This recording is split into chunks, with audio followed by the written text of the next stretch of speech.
Punters and Dribblers, we are brought to you by the biggest and the best multivitamin in the game. Biggest, maybe a little too early to say that, given it's only been going, but like soon to be the biggest multivitamin in the game. It's tracking. Good Day Daily Multivitamin. It's tracking. Put it this way. There's a couple of competitors out there quivering in their fucking little boots. Yeah, shaking. Shaking in their little boots. And I tell you why they're shaking. Because ours is better than theirs. Can't put a price on health, punters and dribblers, and Good Day is an easy way to slip your nutritional health into your daily routine. One sachet into water, rip the scab off it, stir it up, shake it up, however you want to have it, and slam it down. Some people are saying we've made it too easy to look after yourself. Yeah. People are saying that on the street. They're going Tom and Eddie, making it too fucking easy to look after yourself. You go to begoodhealth.com.au, use the promo code Dribblers. Dribblers, you're going to get 20% off your purchase You're for welcome. life. There you go. This thing helps with your daily stress levels, your energy levels, your cognition, mental clarity, liver health, immunity boost. It's been made by professionals for dribblers. Correct. Not made by dribblers for professionals. No. Because that'd be fucking ridiculous. That would be. That'd be. If it was made by dribblers for professionals, it'd be like mud cake. Correct. And not chocolate mud cake, like when you used to make cakes of mud in your backyard. That's exactly right. This is not that. This has been made by qualified professionals. Best in class. And this isn't me using it as a promotional tool. Just want to let you know this is a statement of fact. Yeah. This is not to promote the brand at all. No. Statement of fact. This is a true statement. It's objectively true. It's objectively true that this thing is certified by the TGA of Australia. Over 60 claims. The Therapeutic Goods Association of Australia. Over 60 claims. Also, I'm not using that to promote it. I'm just stating a fact. No, it's just a fact. Also, just a nice little bow on this fucking thing. Taste fucking terrific. You are listening to the Hello Sport Podcast. Hello.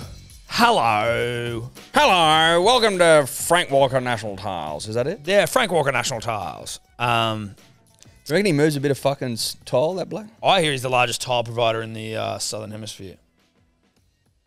That much tile. How much tile do you have to shift to be the number one provider? I don't know if he's the biggest tile shifter in the Southern Hemisphere. That was a lie. G'day, mate. Tile shifter. I shift a bit of tile any time. I did actually once, shout out to Mark Roddy. You remember when you're like in your early 20s and you just get a call from a mate being like, hey, do you want to go and shift some tile or something to that effect? Yep. You know what I mean? When there's just like work going. I got a call from Mark Roddy and he goes, you want to go and shift some tile? I've got a truck that I just rented.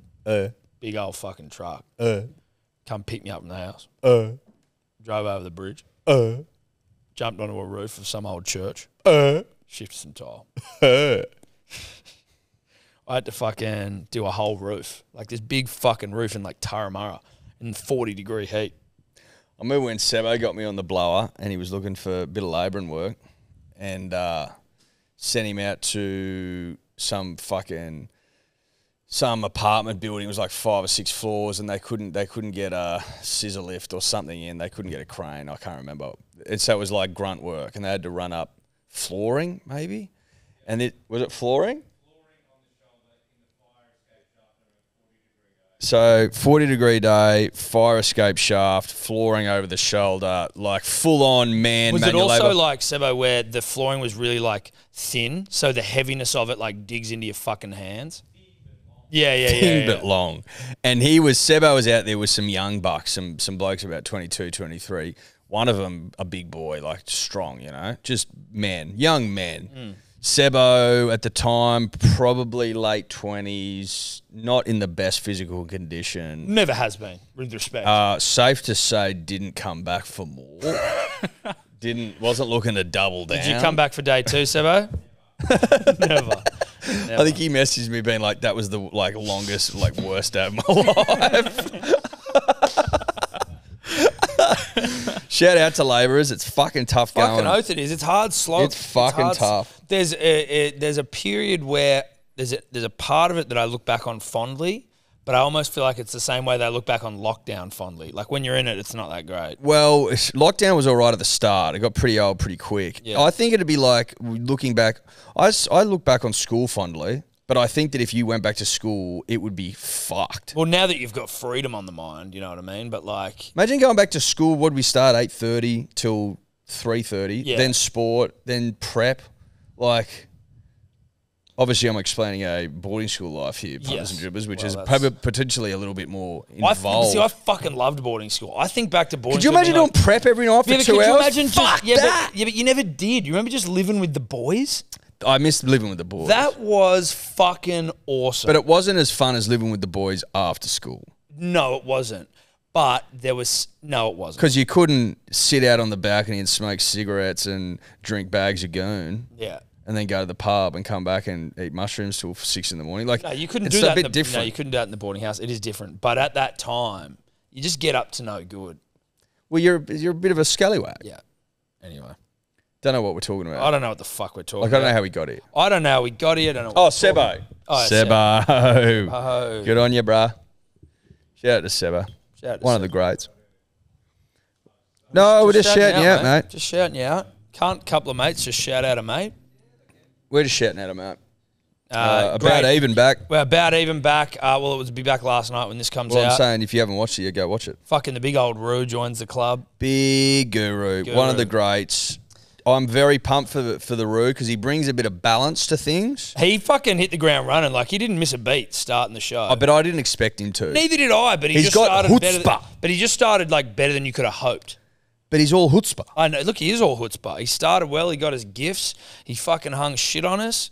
He hung shit on Rando, which is always nice. That's an easy way in. It's a layup shitting on Rando. But Rando, in defense of him, he had some good stats.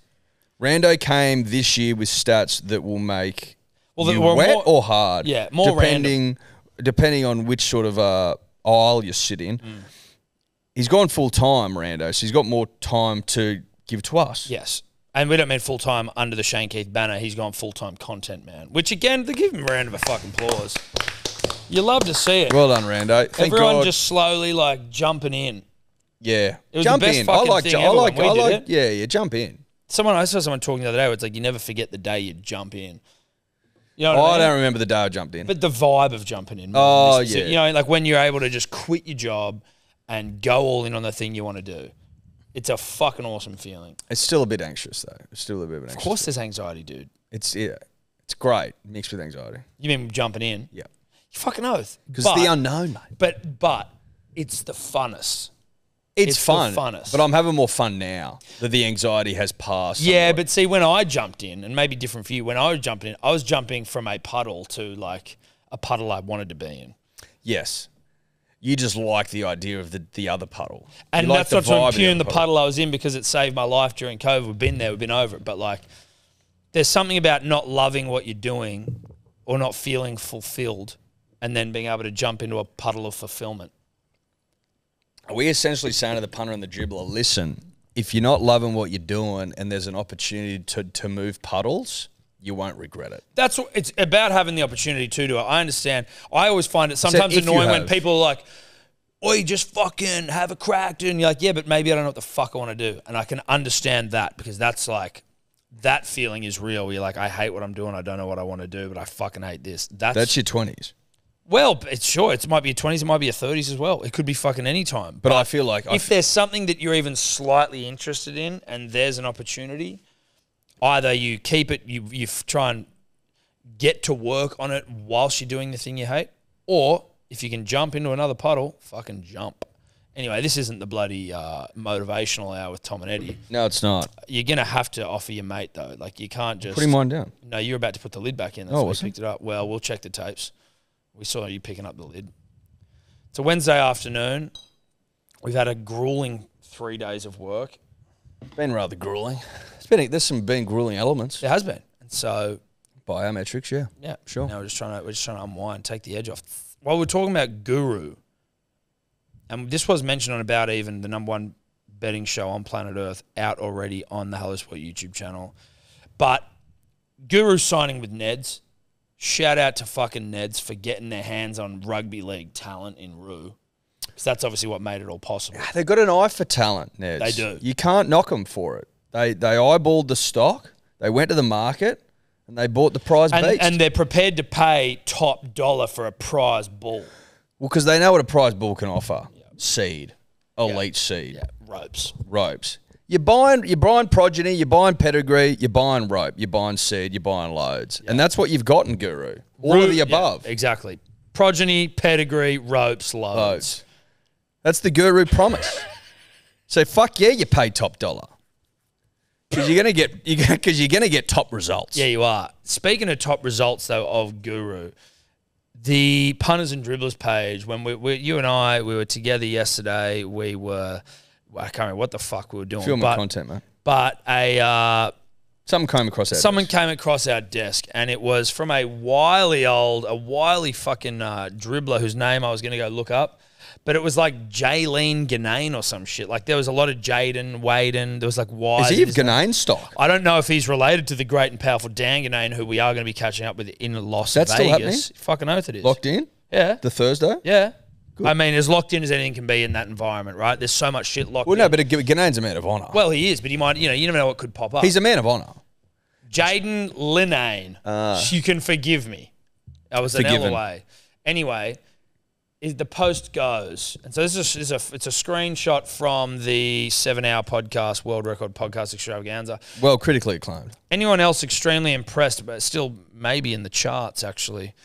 Well, it was charting 8 in the country about a week afterwards. It was the 8th biggest podcast episode in the country for like 5 days. That's a shout out to everyone that came on and the dribbler. Anyone else extremely impressed by the amount of bumhole sweat that was left behind on the couch by the one and only rugby league guru? And when he got up and left during the boys' 7-hour monstrosity the other day. And then he's put in an edit about people questioning if it is in fact bumhole sweat. But looking at the positioning of it, it's all around the arsehole. Well, it's been confirmed as bumhole sweat. If you want to hear Guru's sort of take on it, you're going to have to listen to About Even. He does discuss it on About Even. He does. He talks about it. But that thing, I mean, fuck, like He explains how he got there. Yeah, he does. I respect a man that looks the audience, the punter and the dribbler in the eye and goes, yep, that is bumhole sweat. Well, listen, hands in the air. If we have said this about the punters and dribblers generally, as well as being in the content game generally, you got to take your licks and you got to steer into it, right? If you retire away from getting rolled by the dribbler, then you just look like a giant pussy. Now that is not the Roo. We didn't need to tell him. Roo knows. No. Roo knows. I believe Roo comes back in the comments. Tobler, is that correct? I think he might have got a thousand bagger. Did he get a thou bagger?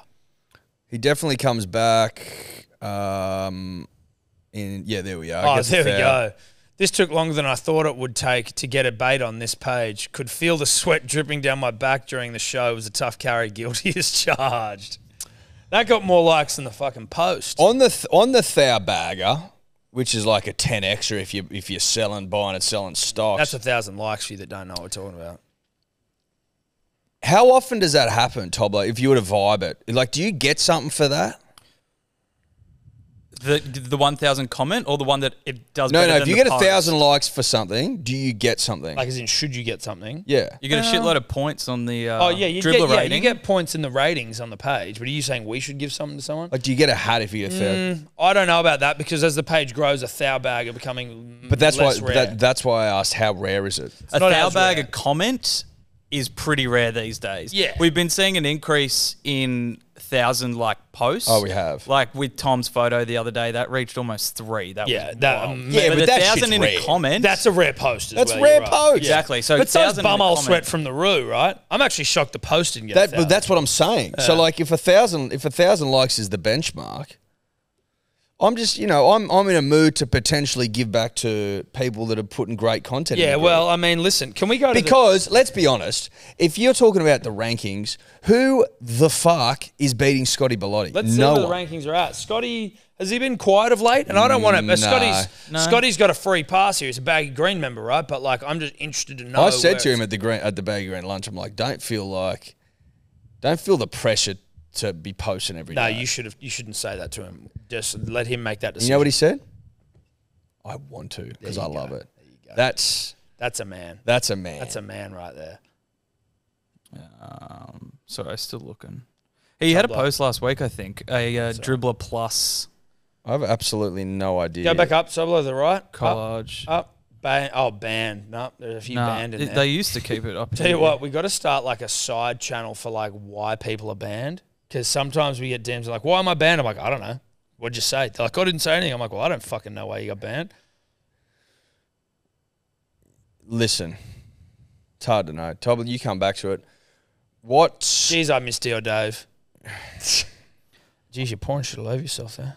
It's water from the bottom. Condensation, we call that. Condensation? Yeah. Fucking annoying. We'll come back to who's in the top 10. Old mate. So basically, you've knocked my idea on the head. No, mate, absolutely not. I think we always enjoy an opportunity to give back to the punter and the dribbler. Maybe I wouldn't mind trying to find a way to give out a trucker hat or two, a nut trucker hat. If there's something there that we can try and work out. Well, who's put the most? What about truckers? Are there any truckers out there that send in a photo of you and your truck, or nominate a trucker who deserves a trucker hat? What about this? If your mate is a trucker, right? Because we all know that without trucks, Australia stops. We all know that. And without nut truckers, rugby league stops. That's right. Nominate a nut trucker. You can either nominate a nut trucker. I think that's what you're doing. Or a trucker. Well, listen, you might be a trucker who trucks nut literally. But listen, I don't mind giving back to some of the fucking truckers out there, mate. Oh, fuck yeah. Because I know for a fact that we are playing right now in some of the biggest, greatest trucks this nation's ever produced. Yeah. And there's a bloke sitting there in his Singo pumping a dart, double shifting. In the middle driving across country. In the middle of this brown land of ours. Driving across state. He might be halfway through the Nullarbor, mate. He might be doing the Brockman channel. That's right. But giving his all for the country. Yeah.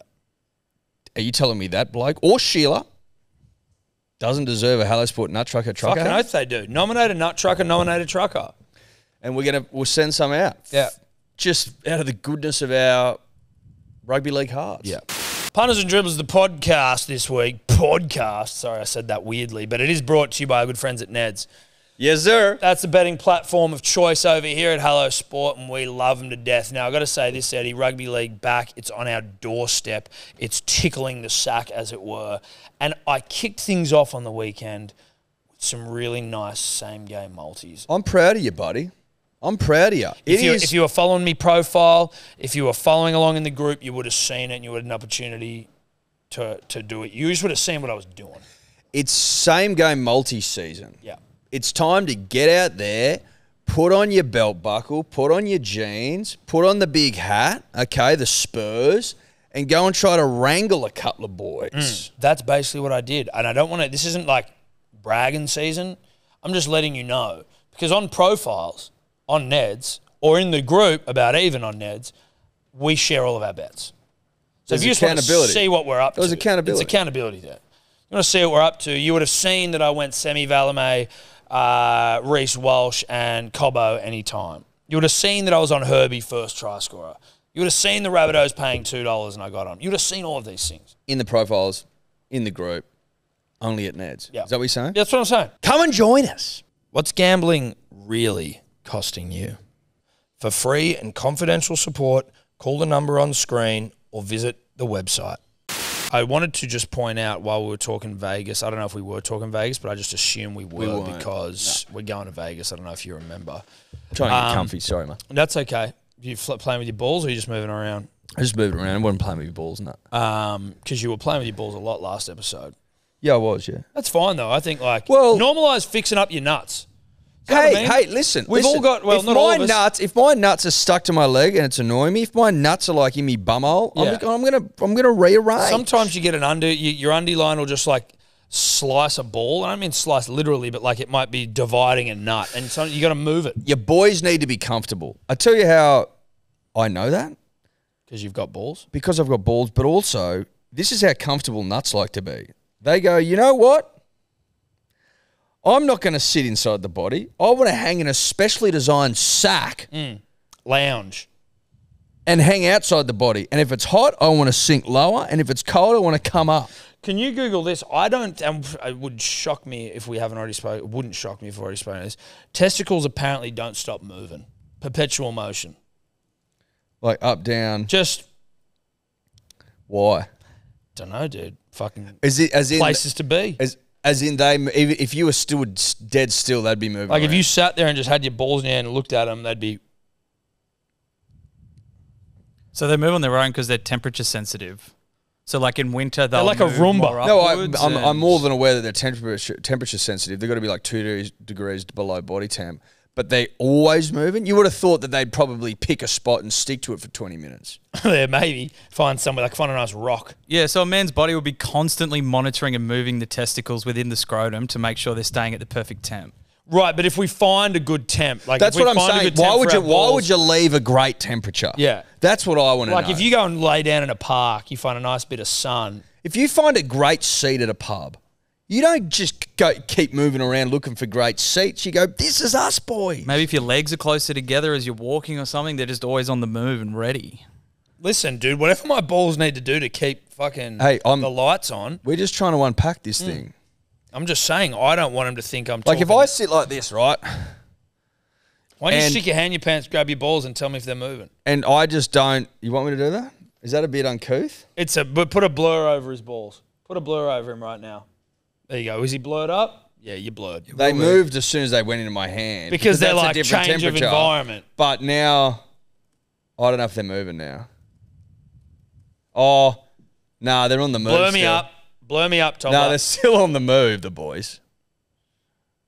Listen, they move just it's marginal sometimes. Oh, it's marginal movement.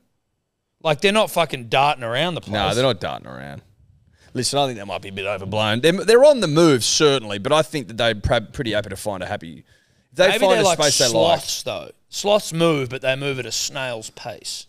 I think if they find somewhere they like, they're prepared to stay for a while.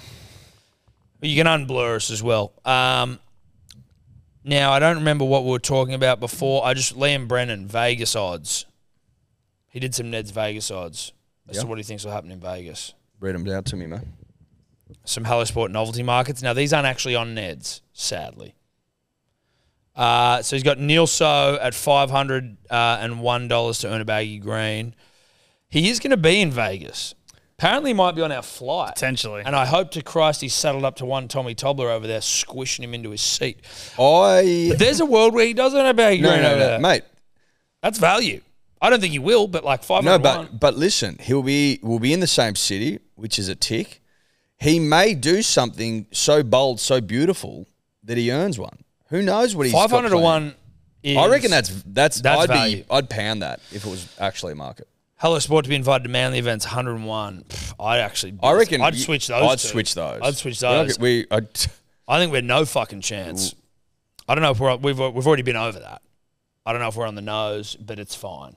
When we are not going to any Manly events. Put it this way, we've been invited to absolutely fucking nothing. No, we've been invited to media scrums with every other fucking, like we're not media. I know we are technically, but no, we're not. But so we're like, I think we've got media scrums.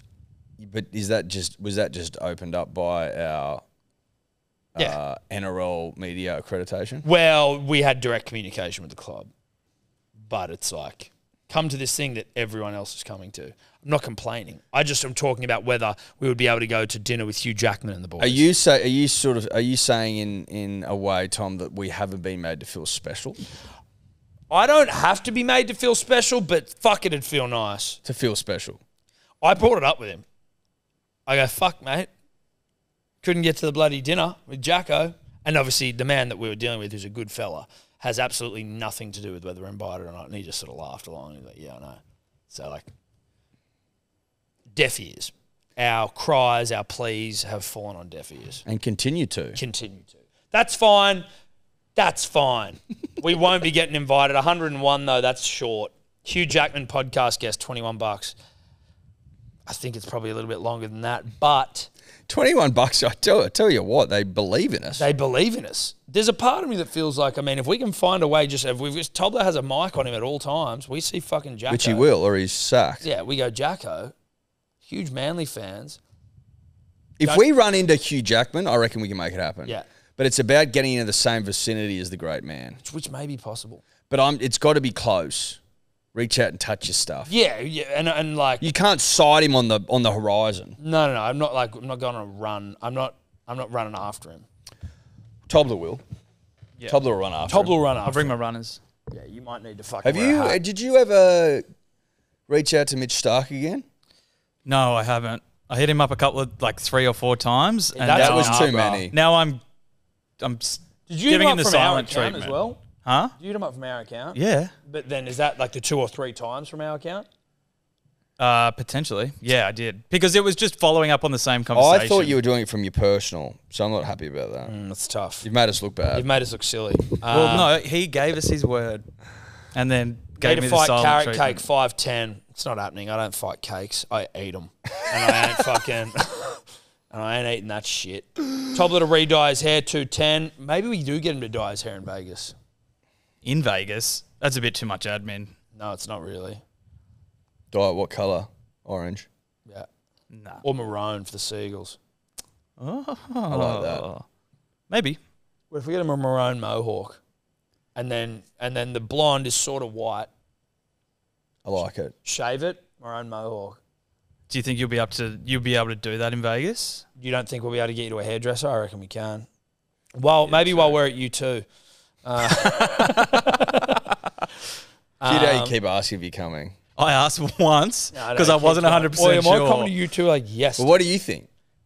I had a feeling that you wouldn't buy me a ticket. Why? What do you... What, like, it's coming out of your pay. Yeah. Oh, that's fine. You're getting docked. But what Yeah, makes that's you fine. think that your fucking...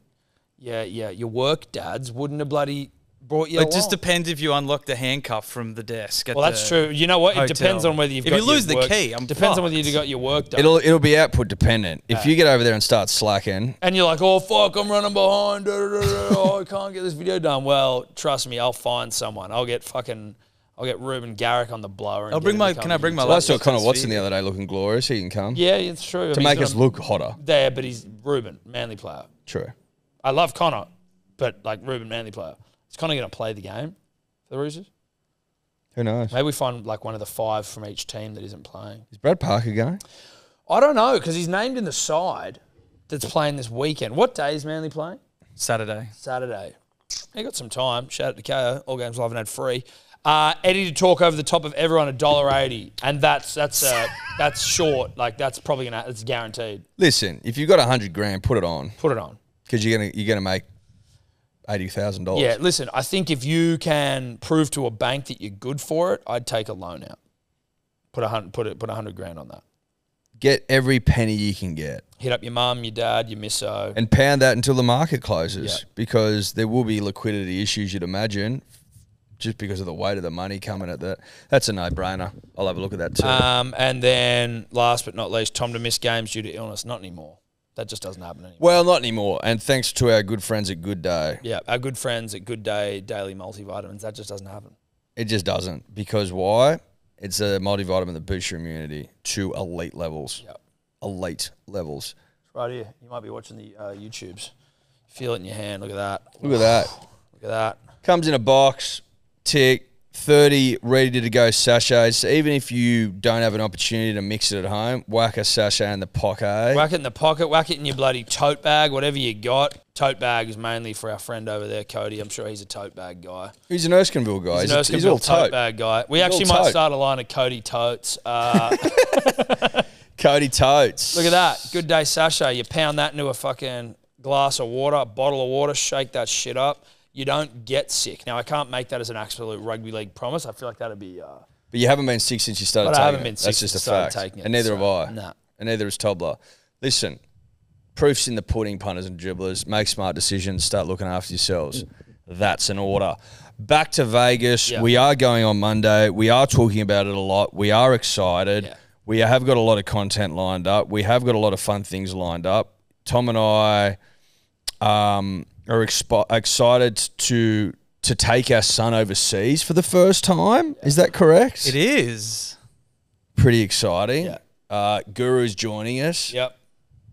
A lot in the pipe. So keep your eyes peeled on the socials, on the tubes. Our show will on be the done from podcast. over there. Well, we're doing our Monday potty will be done from here. Then we fly out Monday night. Then we'll do About Even from over there. And then we'll do, like our Thursday potty, I think will just be an amalgam of fucking whatever content we Cunts, get you'll over be there. drowning in content. Yeah, Drowning. daily vlogs and shit. Anyway, that's Vegas. Sorry to harp on about it, but in case you haven't been following, we are going to Las Vegas. For 7 nights. 7 glorious rugby league nights. My wife, your wife, they realise that work and duty calls. What's Jenny reckon? She's excited for me. She just doesn't want me to get into any trouble. Specifically at the strip clubs. Specifically at the strippers. But I said, don't worry. We won't be going to the strippers. That's mate. what I've been telling her. strippers, dude. That's what I'm Jenny telling just her. doesn't want you to get. Also, like, does trouble mean she just doesn't want you to go to the strippers, or she thinks that if you were to go to the strippers, that you might like get yourself into trouble? No, she doesn't think I would, that I'm aware of, but I think it's sort of, she doesn't like the She doesn't want you to get into the.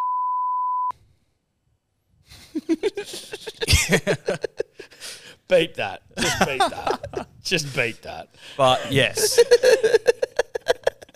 No? So she just doesn't want you to go to the rippers. Just a look, don't touch policy. I don't. Well, Yeah, I mean, you're not which going. I don't know, We're not getting you a prostitute, mate. She doesn't want me to fuck any hookers over there. Right. Okay, Right, okay, yeah. that's a I mean, pretty that seems fucking- reasonable. I've been a trying to put her reasonable mind at request. ease. Jenny, dude, you don't have to worry, babe. Jenny, No Get on renters. it. That's a Hello Sport that's promise. a Hello Sport promise. No rooting on it. You think Manly was strict on the players? Tobler can't fucking pull his penis out.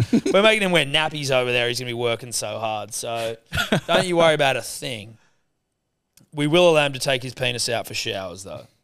Yeah, Is that that'd be fair? nice. No. Okay, there you go. Sorry, he's going to be showering in wet nappies.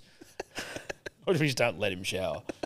He doesn't need a shower. No, he doesn't need a shower. He's not going to fucking work up a sweat. Yeah. Anyway. He can baby wipe. Yeah, get him some I'll bring some over. I've got heaps of baby Pump the wipes. air. Aircon. Perfect. Yeah. Perfect. Dio showers. Under the arms, just around the nuts and the butt and stuff. Perfect. That's fine, right? Yep. Pretty good. All right, great.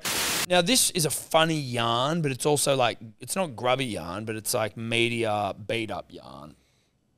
And I saw it yesterday, and I can't remember where. Maybe it was even in the Men's Women's Weekly.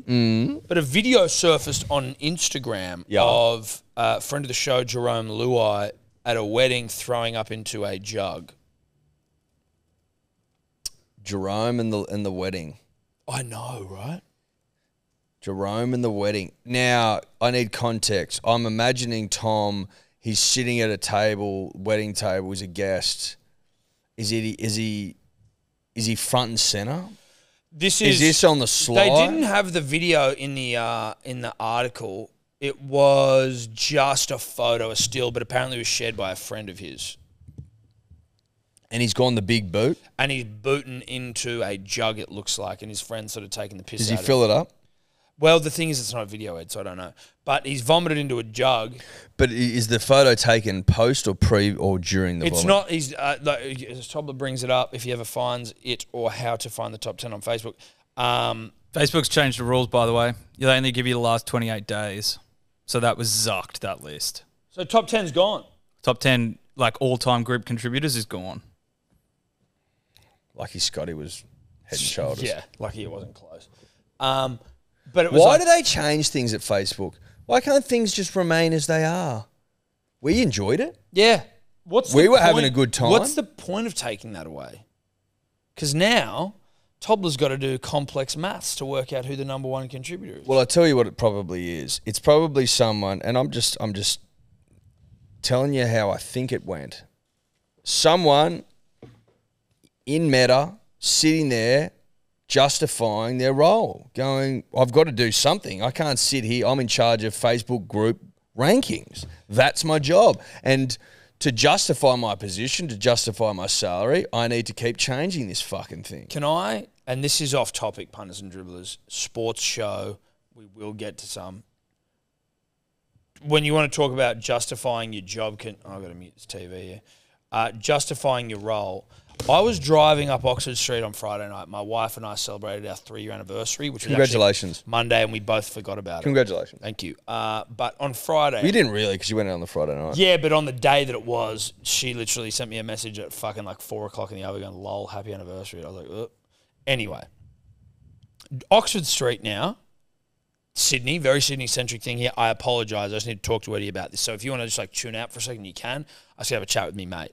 Oxford Street, Taylor Square, Courthouse, toward the city. Yep. They have now changed it from 2 lanes each way to now 3 lanes out of the city, 1 lane in. And driving fucking home the other night, the traffic coming towards the city was fucking pumping all the way back towards Bondi Junction and shit. And I was the Uber driver, I go, what the fuck's this? And he goes, dude, no idea, but it's chaos. Where was that? Like, was that ever calling for like, oh, we need this? The lane distribution here is incorrect. I have no idea what you're talking about. There's 3 lanes there, and so that no. In the morning on the way into the city, the bus lane's open, and then it's closed in the afternoon, vice versa. So what you're hearing now is what you're hearing from your friend now is that. But there's railings and shit up the whole fucking thing On Oxford Street? Yeah. No. So from Taylor Square. I'm sure there's concrete in the middle. No, there's not. Never. No. So where it was 2 lanes out, 2 lanes in, it's now they've fucking taken 1 lane. And so now it's 3 lanes towards Jungo, 1 lane into the city. And you don't need to even know what this fucking is, but it's just when people are trying to look like they're doing something, a la let's remove 9 holes from Moore Park, fuck me dead, it boils my piss. While we're on 9 holes been removed, and I believe it's 8 holes been removed from Moore Park Golf Course. It's 9. No, because it's, you know how it goes 9, 10. So they're just going to get rid of that whole side. It's getting rid of that 8 side. You know how you finish 9, 10? Yeah, they're keeping 9, 10. Oh, okay. So they're getting rid of 8. Okay. I was led to believe we're dancing today, baby. So put your fucking tap shoes on, punters and dribblers. Put them on. Strap your tappies on. Strap into your tappies. Is there a lawyer, high profile, bit of chutzpah about him? Is he Kerry Lloyd of the Stars? No, second tier, second fiddle, but still got a bit about him. No one's. You saying is he second tier? No, Izzy's first tier. Okay, this guy is second tier. Fuck me dead. Has apparently looked into alleged corruption, and is fighting the fight. No, really? Of the good people of, or the fans and the visitors and the participants and the lovers and the friends of the Moore Park Golf Course, because they smell bullshit when they see it. And I believe there's a lawyer that's come involved to help fight the good fight. Is that true? Now, while Tobber looks that up, we go back to Jerome Luai, dancing shoes, punters and dribblers. Tap shoes. Tap shoes.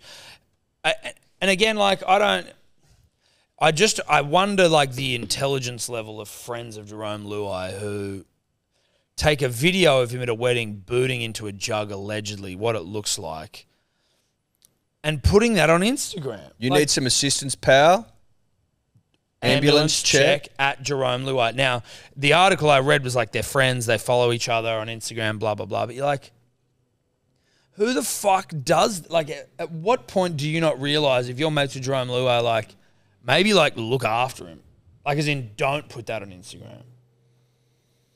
That's probably how you and I'd operate, Tom, but we aren't necessarily... Well, we've got a rule, which we've only broken maybe twice.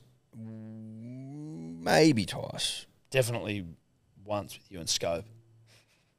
Yeah, definitely. Is that when we're out and about, we don't post anything because we usually look like we're off our guts. We never are. No, we're never drunk. But it looks like it, and it's a, you know... It's not necessarily a great look. We have been close to posting many things. In fact, we have posted many things. Or we've posted one thing that didn't upload. It didn't upload, and thank Christ it didn't. It would have been disastrous. But, you know, like, to have someone, like, posting that for you, like, would he be like, oi...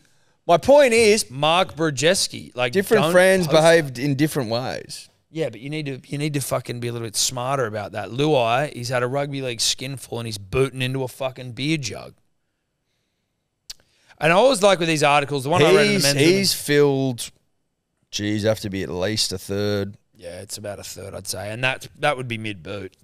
But these articles always like... The one on Men's Women's Weekly was like, the 27-year-old father of 3. Like, I feel like that's a little unnecessary. Like, because he's got a couple of kids, he can't... Did they talk about how many kids Barnaby Joyce has? Exactly right. I don't know if they did. The father of 5, fucking leader of the Nationals, who's, you know, going, oh, I've got weird medication, it's mixed me up. Well, like, I'm sure when they gave that medication, they said, don't go get flogged in Canberra. I don't think anyone was buying that he was on drugs. Like, it was his medicine. I think he's full to the gills. And listen, that's my opinion. But I also don't really care either. Those people are like pearl clutching outrage. Like, nah, it's not a great look for Barnaby. But outside of that, who gives a fuck? He's on his own terms. What I mean is, but that's it, right? He's on his own terms. So if that's what he wants to do, like, okay. He's not offending anyone. He's not upsetting anyone. If you're offended by that from Barnaby, I tell you what, his constituents would probably love it. He's a New England man. He is a New England man. There might be a different way of looking at this, Tom. Is this a marketing ploy, one of the greats? Get me re-elected. From Barnaby Joyce to get re-elected by his constituents who put a premium on that sort of behaviour. Well, listen, I don't want to... And I'm speaking in general terms here. Yeah. All I'm assuming is, and I think rightfully so, that the people of Tamworth, Armidale, etc. don't mind a bloke who's prepared to go out and rip and tear every now and then. And now I'm not saying that this is a hallmark of Barnaby Joyce, nor the great New England people. But country folk generally put a premium on getting flogged. Correct. Rums, cartons, driving after a couple, and I'm not condoning it, but they don't seem to give a fuck. Well, I mean, out in the bush, it can be hard to get public transport, Tom, or I an know. Uber. That's probably where that comes in. We're not condoning drink driving. Absolutely not. All we're saying is, if you're at a country party, it's not unlikely for a 1.25 OP bottle of rum to come out. And disappear as quickly as it arrived. Correct. It's also not that strange the morning after a massive country party for you to wake up at like 7 in the morning to take a piss and realise that the entire paddock that was once filled with people and cars is now empty. And everyone's got up and gone home. Well, because they get up with the birds, Tom. It's fucking insane. I was always like, where's everyone gone? And they're like, everyone's driven home. I'm like, Jesus Christ. Are you kidding me? I was planning on sleeping in this paddock for another 4 hours. Yeah. And then you feel like a freak. Correct. So all we're saying is Barnaby is playing to the crowd. He's speaking to his audience. Speaking Playing to his base. Speaking to the base. And he knows the base is going to celebrate and acknowledge that a man or woman should be able to get flogged on their own terms if they're not upsetting anyone else. In the nation's capital. If he was out there screaming at people and spitting rum on bystanders, different story. But he's got his feet up after a long day in the boots and he's on the blower. Not a big deal, I don't think. Now, how does this tie into with Jerome? I'm not sure it does. No, I tell you why it does. Because no one's bringing up how many kids Barnaby has. That's exactly right. He's got, what, 6? Has he got 4 from a first marriage, 2 from the second? Has he got a fresh? He's got 2. He had a freshie when he was obviously the infidelity, and then I think maybe a second freshie once everything was ratified. So he's doubled down. Once everything was a fish. Jeez, that's Head Noise City though, isn't it? He was like fucking 50 when he had his second. He's like new kids. Hey, beautiful. Life coming into the world, you know? It's a wonderful thing. All I'm saying God's is... gift, Tom. Let Jerome fucking throw up into a beer jug. He's got 6. There you go. 4 and That's 5 a with the fuckload. new He's got more wife, than and then Jerome. 4 with the other. I do not have a problem with Jerome Luai of 3 Prems in a row fame having a bit of a boot at a wedding. I would assume he's booting because he's ultra fit. That's it, right? He can't handle piss because he's a fucking finely oiled machine. Hand on heart, I threw up a couple of weeks ago. There you go. It happens. I'm a finely oiled machine as well. Mine might have been related to time in the saddle, times cocktails consumed. Times sugar in system. Times lack of food. Yeah, times lack of food, times change of scenery, But lights, I think you even talked about that on this podcast, Tom. And what did the audience do? Didn't bat an eyelid. Look, there were no Daily Mail articles about me, thank heavens. Father of 2, slightly overweight, boots in mate's bathroom. Boots in mate's bathroom. And forgets to clean it up. There was no article like that. Forgets to clean it up. From all reports, I did a good job there, but forgets to go home. Shame on Daily Mail for this article. For shame. For shame. I stand with you, Jerome. Yeah, if you want to boot at your Jerome. mate's wedding, good for you. At least you're booting into a jug and not over someone's That's it. dress. He's self-aware enough to go, you know what? We also don't know whether he didn't have a fucking dodgy cocktail, like a dodgy clam or a dodgy bloody oyster or a bloody... Might have been a Bulldogs fan there. Hates the Panthers. Correct. Might have been an Eels fan there. Dodgy hors d'oeuvre. That's right. An oyster might have got the shackles in. So the intention here, I just feel like it's unfair. Now, obviously, there is at least 4 or 5 vodka orange juices in the shot, maybe 6, and a half. There's 6, Tom. There's 6 there. 7 if you count the empty one. and then a half jug of something else, which might be like a Pims. Well, it's a bit light for Pims. Maybe guava. It looks like it could have cruiser in that bitch. Yeah, it's full of something sugary. That's for sure. But I just think, get off his fucking back. Shout out to Jerome. Shout out to Jerome. Stand with Jerome. Now, did you find the lawyer? Couldn't find anything on the lawyer looking into the corruption. The only thing I could find was an opinion article written by Duncan Fine, who is a special counsel lawyer that's been like a lawyer for 30 years. He's very high profile, that was talking about why it shouldn't be used as a park and the potential cause that they'll eventually redevelop the remaining 9 holes into apartment buildings, but cannot find a thing about someone looking into it. Now, did you actually read that, or do you think that maybe he's right and you've got your wires crossed? Bye, Seb. See you, mate. Maybe the information relayed to me was slightly inaccurate, but that's what I was told. Okay, you were told that. Or read. Now, either. I can't be sure. No, you can't be sure. Well, hopefully there's some legal, getting into their work as we speak. Is there a petition? Funnily enough, though, but funnily there is a petition. Change.org petition? Yeah, I think there is. is. Went for a run the other day around the parklands and around the golf course and stuff. Happy to report, fucking empty as usual. Oh, really? So not packed? Happy to report, fucking empty as usual. So good to see that it's also as well. Just want to mention this. Just worth mentioning.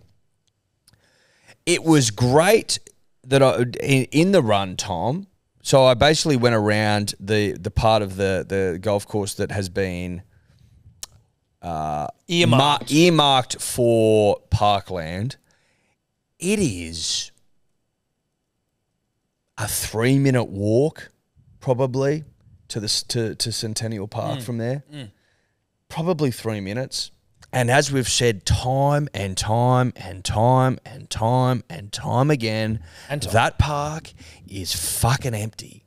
So I can't help but feel like the big C, and that's not cancer, punters and dribblers, may be involved here. No, I thought you meant Big C as in Christopher Mins. He is involved. No, but the big C. You meant C ruption. Yeah, it ends in ruption. Yeah.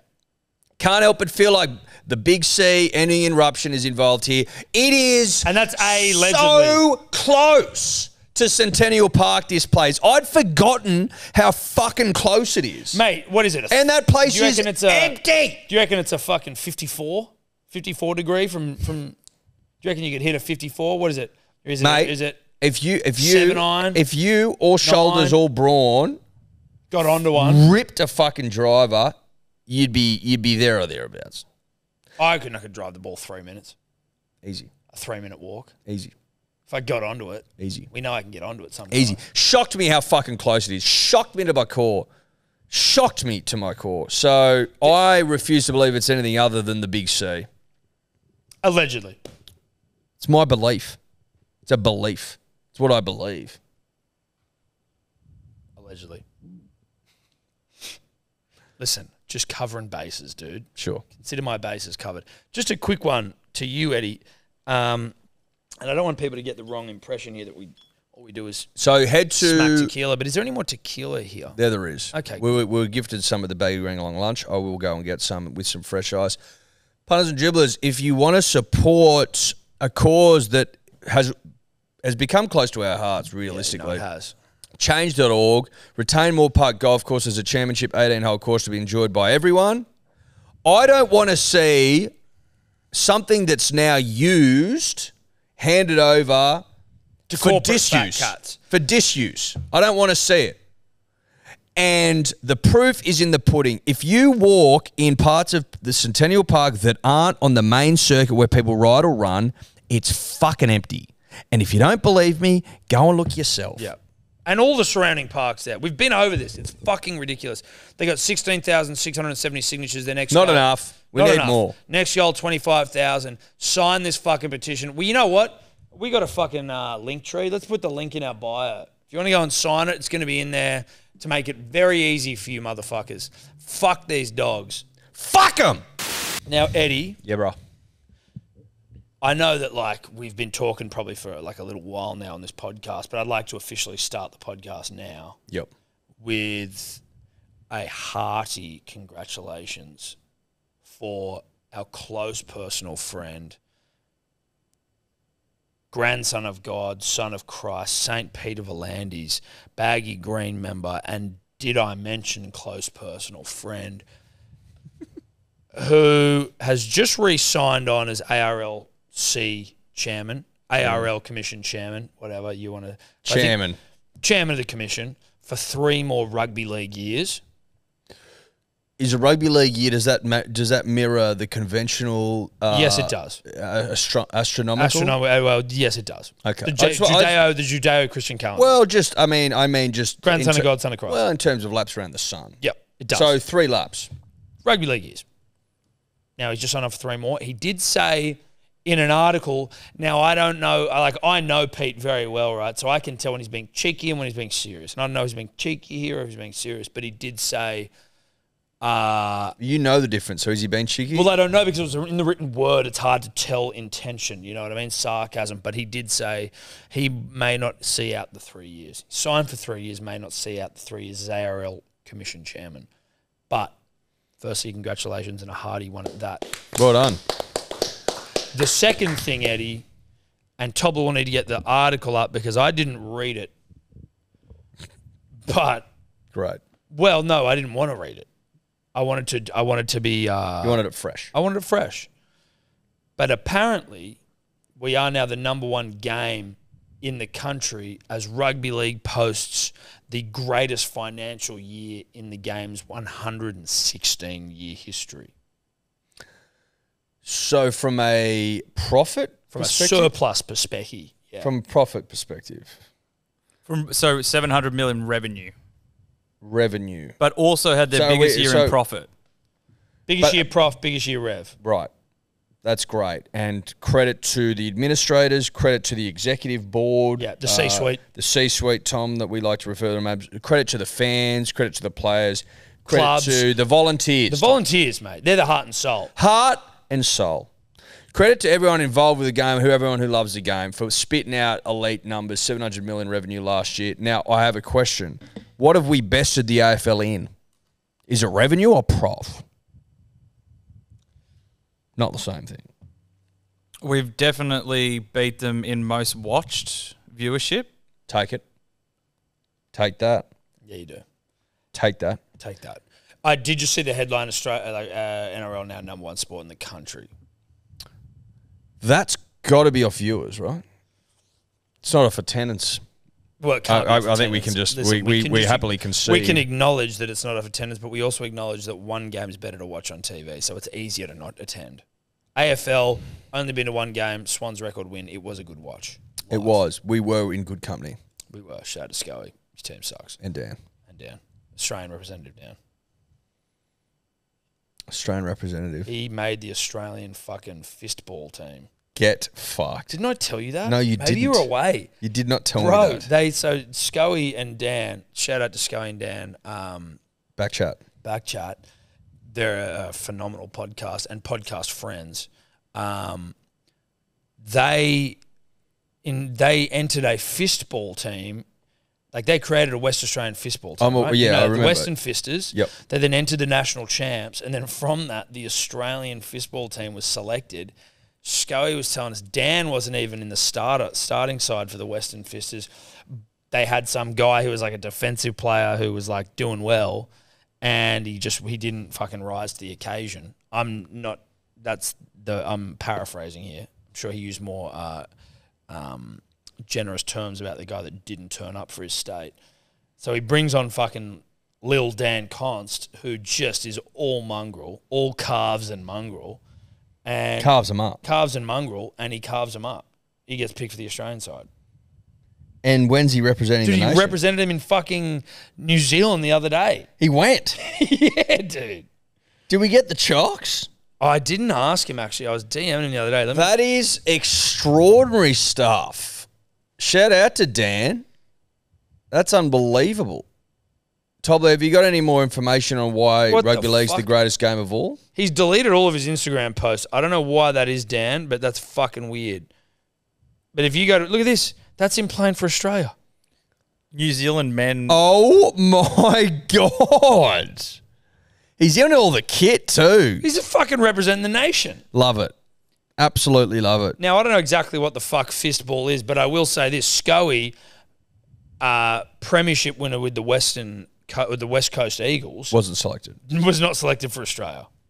There you go. Didn't make it. And I think initially, So the kid can fist. the kid can fist, dude. I'm not shocked that Dan can fist. He strikes me. Most people listening haven't met him. When you meet him, you think to yourself, first thing you think is that bloke can fist with the best of them. That kid can fist.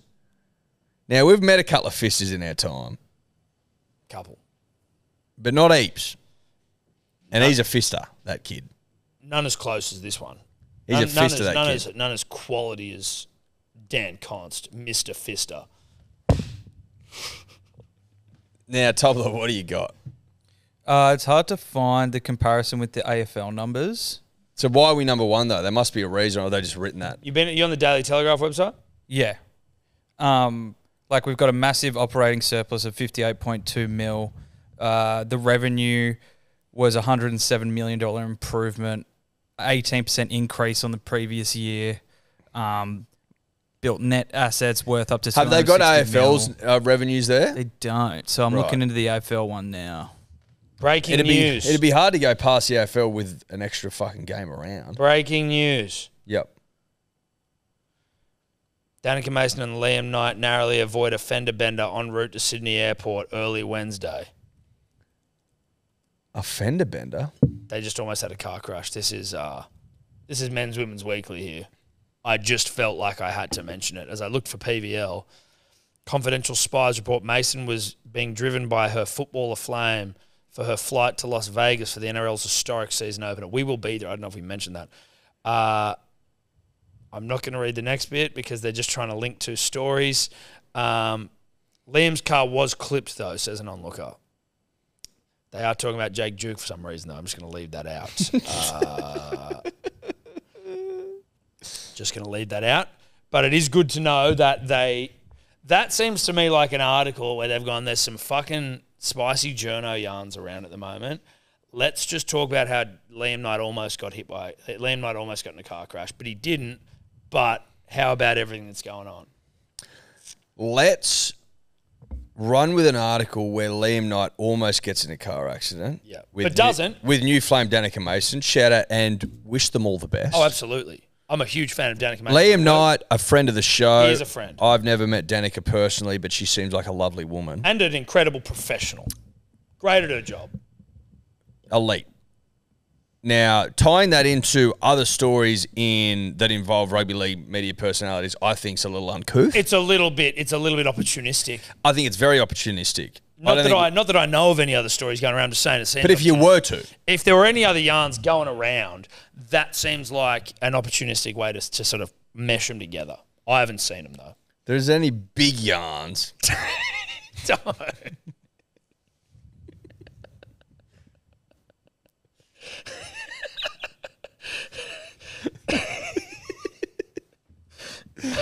Yeah.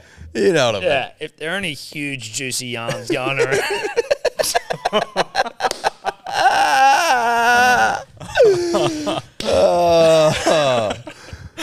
Oh, God. Any milky yarns going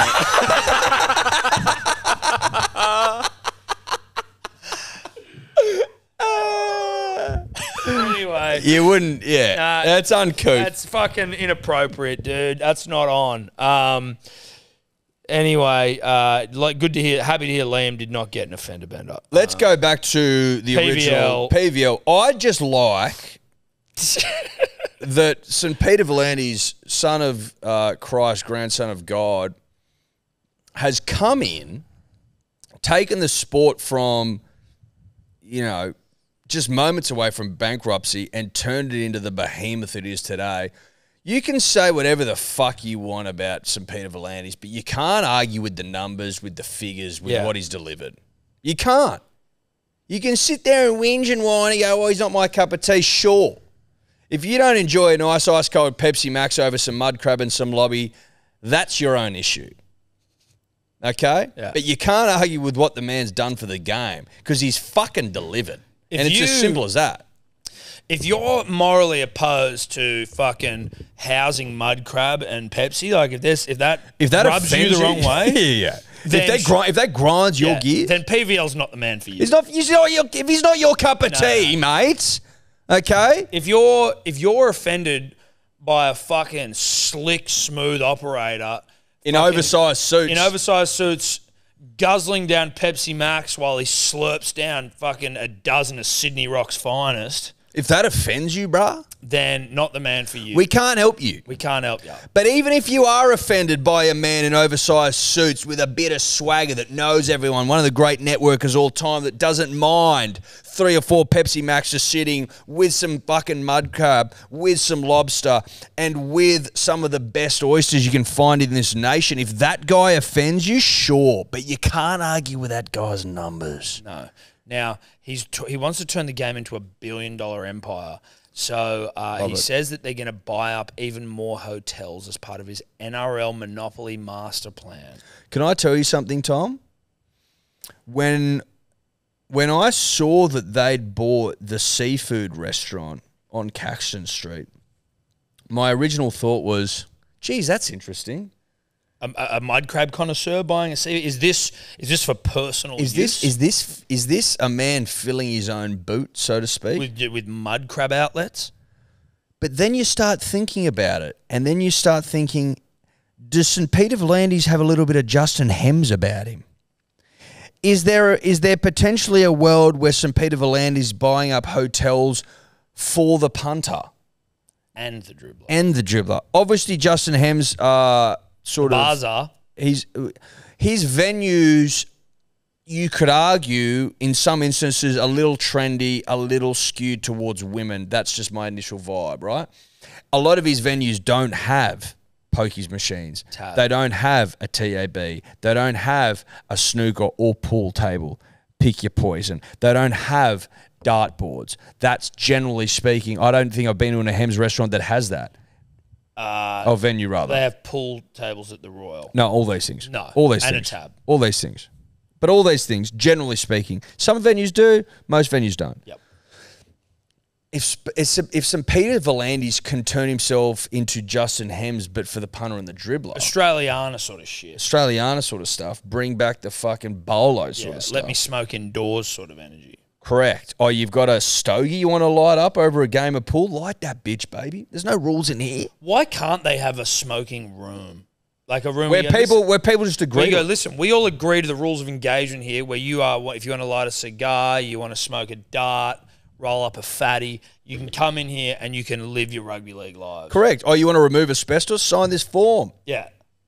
I'm allowed to remove asbestos. Fucking easy. Perfect. You know, they don't give a fuck about me removing asbestos on a You should be allowed to, in this nation of ours, walk into an establishment of your choosing with your mates, sign a form if need be, get into a bespoke, secluded area with a pool table and a tab and a pokey machine, and you can pump darts in there to your heart's content. I wonder whether you'd be able to make that.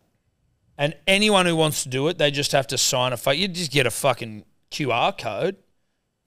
I get the sense... And there'd be just fans sucking all the smoke out. You and I don't smoke darts anymore, really.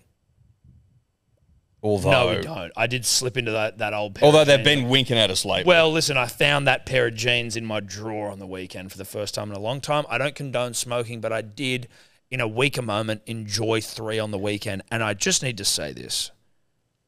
Don't condone it. Fuck, it was nice.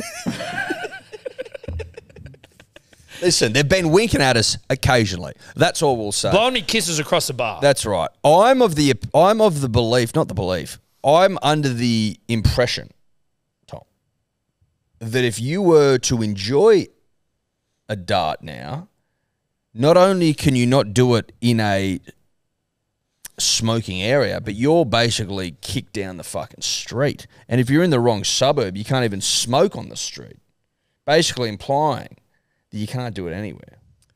Now, we need to look into that if we are to sort of, rewrite laws in our favour. But Well, again, I know this started about rugby league and Peter V'landys, but it's sort of very uncharacteristically become about us. I want to start a venue. I don't know, we've spoken about purchasing one that we, at one day, but like where you can just rip a rip room. You smoke whatever you want. You can smoke asbestos if you want to. If you wanted to. But then again, that's probably, you need to have a separate room for that, an asbestos room. You and I have talked, not at length, I'm not going to say at length. No, we've spoken, though, about purchasing a particular venue. Yep. And it would be my dream that the punter and the dribbler could attend this venue, and if they so wanted to, book out the rip room. Yeah. In which you can do whatever the fuck you want. Get a big secchi on the door who... Is it an offence, right? If the cops will walk in, is it a reasonable defence to go, we didn't know what they were doing in there, mate? We fucking locked the doors and left them in there. It's not my fault if they were bloody, up to no good. Doofing each other. Yeah. If you go in there for a good old-fashioned Australian Melbourne and I didn't see it, go for gold. If I turn the other cheek, as it were, to a good, honest bro down Melv out, like... Put it this way: if I walk in and you're Melvin, your mate, I can't prove or disprove what you're blowing up there. You might be. What, you think I'm going to do a toxicology report? What, you think I'm not swabbing your anus. You might be fucking melving glitter for all I care. Doesn't bother me. But you see my point. Melv your mates on your own terms. That's right. And you can do it in our venue. That's it. We've got extra long bathrooms for you to bloody get on your knees and for your mate to also do it. Yeah. We'll provide straws. There might even be a glory hole where you can melv someone and they don't know what they're getting. You don't even know who's melving you or what they're melving you. That's right. It's like it's like a show bag. Yeah, or like a mystery box. Mystery box. In like a mystery Call of melv. Duty. A mystery melv. You know what? Yeah, it could be brown sugar. That's right. And that's not heroin. I mean literal brown sugar. No, literally. Or glitter, literally. Glitter. Then you could do sparkly shits. Correct. And it would be biodegradable glitter. Like we wouldn't want to have this thing stuck in your colon for No. 40 years. We're pro-environment. Yeah. The straws would not be plastic. No, they'd be paper straws. You'd want to get it with out a plastic tip so it could go in. Because operationally it's listen. You need something, maybe a metal tip. Because it needs to be robust enough to withstand the elasticity, the intensity of the anus. What about this, Tom? Metal straws, we put them in the dishy every night. Okay, yeah, we boil them. Listen, we clean them. Yeah, we clean them. They get cleaned. Yeah, we boil them, and then you get one of those like chimney sweep brushes that... Would you... honestly, if I knew that our straws had been through the dishy with detergent... I'd be comfortable using it. What if you got an extender though? So like if you get your metal melving stick or tube. Yep. And then you have a paper connection that changes. Like a valve. You throw that out. You throw that out. Yeah. A paper valve, so you can melve from a distance. Yes. Yeah, a paper valve. The only problem is that the NUS connection is going to be again the dishwasher. Yes. Yeah. Right. So it's going to be clean. Well, assholes are dirty, so you know. It's not. Yeah, it can't be much dirtier than the asshole that was just in. Exactly. Listen, that's what we can promise at our venues. Yeah. I am so lost. No, we were just talking about PVL buying up pubs, and we're or hotels. PVL buying up pubs. He's a hotelier, publican, who's doing great things for the game. And essentially, what you were saying is that we love his work. The Code is celebrating the greatest revenue in rugby league's 116-year history, revealing on Wednesday the record income in excess of $700 million as V'landys ramps up a strategic plan to expand the NRL's net asset base of more than $260 million. $700 million's a lot of cheddar for 1 year. Yeah. It's in a great place, the game. Yeah. NRL had a bigger operating surplus than the AFL by like 31 million and also beat the revenue in 2023 by about like 4 million. So you can fuck the operational income off, the surplus off. That's not the revenue being higher is outrageous. But the revenue is like 3 or 4 mil higher than the for the AFL. NRL, Yeah. and they've got an extra round. Well done, NRL. Well done, dude. Well done, NRL. That is unbelievable. And they've got a bigger rights deal. $107.3 million improvement, and then the AFL's was 104.5. Wow. The NRL purchased Brisbane Hotel Pub Gambaro. That's what I'm Mud talking Crab fucking HQ back in 2022. Added the Quest Hotel in Woolooware. Mercure Sunshine Coast Kawana Waters to its property portfolio. V'landys revealed the hotels will generate a return of around 10% per year and also a return on capital, underlining the NRL's fiscal strength ahead of their historic 2024 premiership kickoff. No, in so Las he's Vegas. actually getting into hotels. Yes, dude. As opposed to hotels. Yes. One of the hotels. It's very misleading. Yes, I know. One There of the should be hotels, different words. I know. Like, why are they called the same Because thing? they used to be hotels. You used to be able to stay at these pubs. But they're motels now. But you used to be. Well, you know what I mean? but This is language that is just not updating. Right. But if you go to, let's say, the Clovelly Hotel. Yeah. Can you stay there? I don't think so. Or you go to, for example, Four Seasons. The Four Seasons Hotel or the Shangri-La Hotel or the W. They're not the same thing at all. No, they're not. They're not even close. One of them definitely doesn't have a tab, and that would be the Sheraton.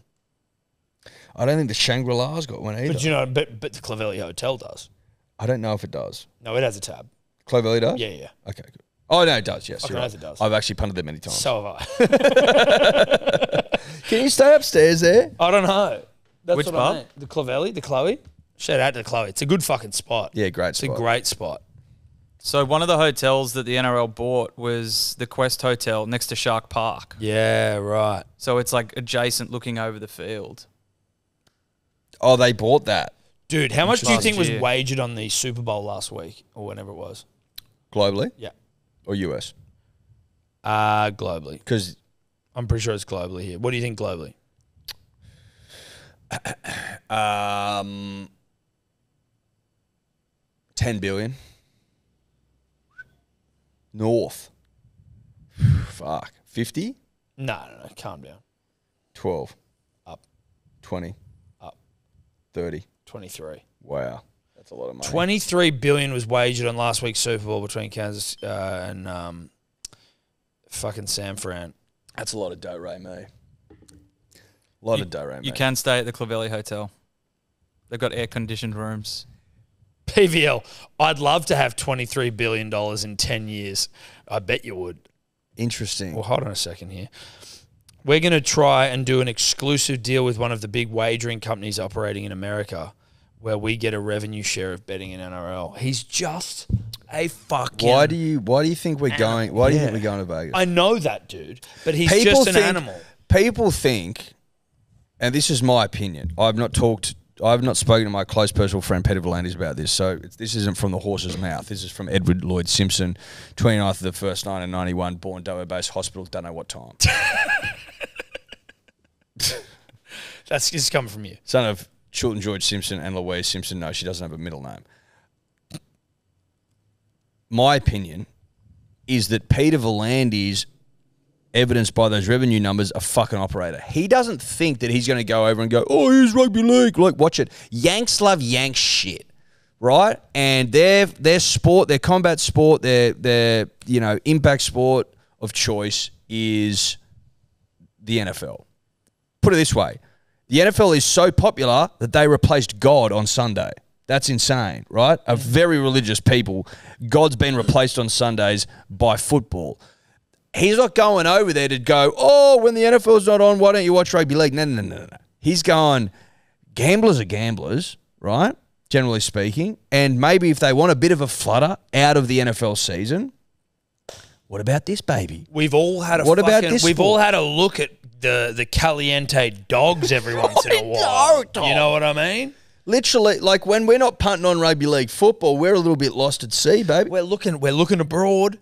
We're looking abroad, and all I think. I bet on NFL, but V'landys knows that, right? He goes, okay, well, when the NFL's not on, which is basically February to October or September rather, what are you punting on? That's, funnily enough, that's the rugby league season, and we've got so many different varied markets for you to enjoy. We've got our fucking smorgasbord. Roll into this buffet of markets. Really juicy shit. So I think he's going over there trying to butter up a few casinos, butter up a few gambling execs, Tom, and go, license this bad boy. This is the greatest game of all you can license. Yeah. That's why St. Peter's eyes up football, and that's why I think you'll agree. Where's Scaredy Cat Gill? Is he over in Vegas doing deals? No, well, in fairness to Scaredy Cat Gill, whose penis has dropped off him and shriveled over to PVL, I think that he's leaving the AFL. Word is he's going to become head of racing Victoria, so he's still going to have to deal with fucking PVL, which is fantastic. Why would you go head to head with someone that you've only got L's off? Yeah, I don't know. And listen, I can respect Gill for his stick-to-itiveness. I don't know if that's a word, but he can't. His ability to like front up and continue to get his fucking face smashed in, metaphorically speaking. Gill's got great hair. He does have great hair. Gill's got great hair. That's the only category he's got PVL best. Gill's got great hair, but Gill is a copycat. Oh, you're bringing back the game from COVID? Well, I'll bring back the game from COVID. Oh, you do this thing called fucking Magic Round? Well, then we'll do a gather round. Yeah, gather round. I think it's called Reach Around. Oh, is it? Yeah, that's it's right. A reach around. No, it's called Reach Around. Reach around. Yeah, you're right. Yeah, Reach Around and Reach Around. Come on yourself sort of stuff. Yes, and then I wouldn't be surprised if in a couple of years the AFL was like, why don't we take our sport over there? But the fuck thing for you, AFL, is that unless you go to India or Pakistan or England, there's no stadiums that can house your sport. But there's also, it's the worst sport to gamble on planet Earth is AFL. Like, and maybe not planet Earth, but I need 400 legs before I'm even going to get a sack full of opportunities. I don't think that the US are going to go for that. I think the US is going to recognise greatness when they see it, and they're going to recognise the greatest game of all. I can bet on Bradman Best 2 or more after a Balinese sleeve tattoo getaway and get $11. You didn't get $11. I got $11. No. Let's go find it. Yep. Let's go find it. I think I did. 2 or more, Bradman Best. Last year, we'll have to find. I got $11. Okay. Do you believe?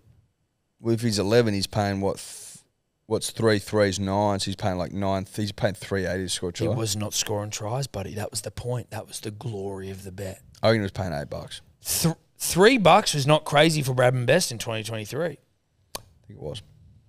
We'll find it. I'm gonna have to find it now. You gonna go looking, Tobler? Mm-hmm. Sleeve tattoo bet. I think it was $11, and I'm going to stick with it. $11, Bradman Best, 2 or more. What I'm saying is, Edward, you don't get those odds for 2 goal scorers in the AFL. No, you don't. Let's say $8. Let's go conservative here. Let's go Tom probably wrong angle here. You know what you get for two goals in the AFL? Fucking up. Like and 58 cents. I know it's a different sport. I get that, but just hang with this punter and dribbler. You get $1.03, $1.04, $1.05. Papley. $1.05. Yeah. Papley, friend of the show. Big Paps. Fucking $1.09. $1.09. $1.08, $1.07 Winks stuff. Yeah. But doesn't put up Winks numbers. Late career Winks. And that's no knock on Paps. It's just that it's impossible for me to bet on you if you're paying $1.09. Basically, this has been a long-winded way of saying congratulations to the NRL for being number one, for being the biggest sport in the country. People thought it couldn't be done.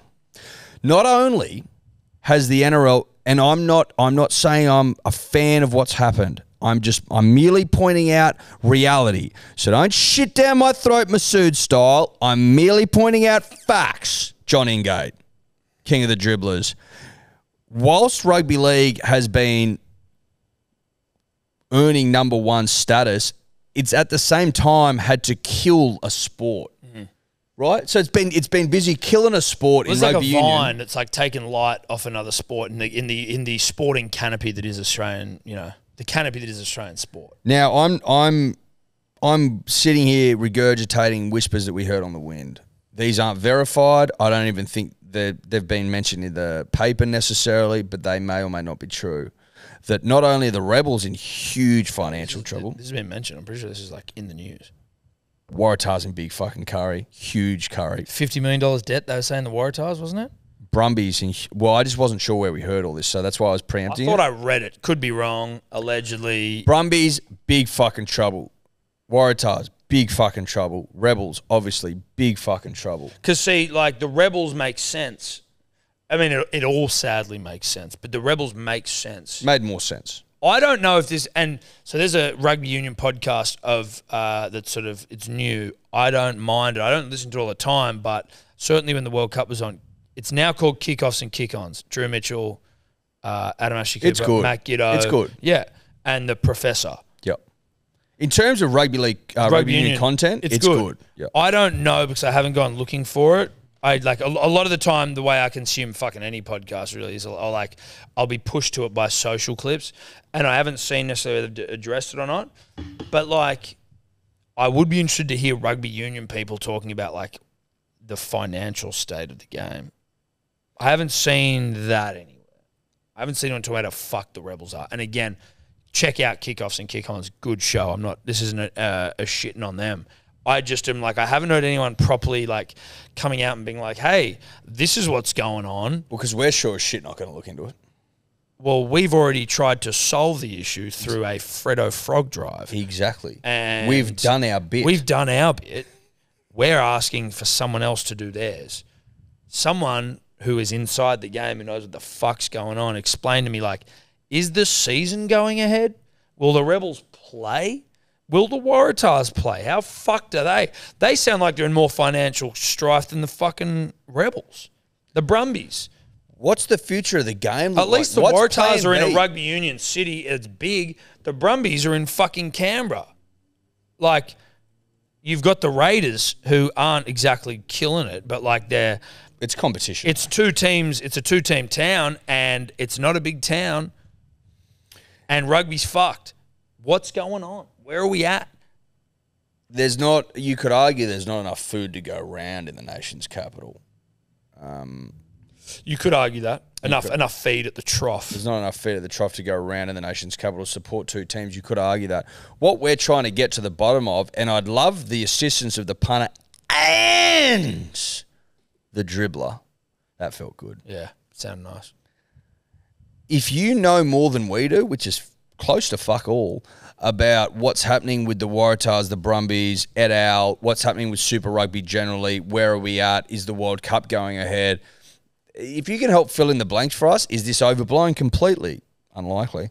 Then we'd love to hear from you, because I feel like this is just not getting any traction in the media at all. Which is almost sadder that no one seems to even care. Like, is there someone we could speak to from rugby? And maybe it's not a today thing, but is there anyone that we could speak to that would be able to answer these sort of questions?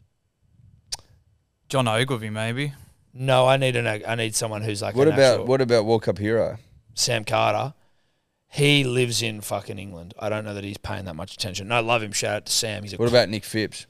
Fanger could potentially. I think he's living in Japan. The only other one I think is Drew. I don't have a direct line to Drew. Neither do I. No, it'd be a DM situation if he even fucking follows us. But that would be like, who knows? Who knows? I want to know, though. I want to know, because there's questions that aren't being answered. No one's talking about it. It's annoying me. They've made the CEO redundant and put a lot of the staff on like 4-month contracts. Or the Rebels. So are they playing this year? Are they playing? Can't find anything to say otherwise. Have they gone into administration or liquidation? Not the same thing. liquidation, we're shutting up shop. Selling off shit. Yeah. But is that we're done, though, if you're in liquidation? Administration is we're bringing someone in to try and manage the situation. Yeah. And then potentially look for investment from fat cats with money that they like to burn. Yeah. From fat cats with so much money that they're like, I would like to, like Twiggy.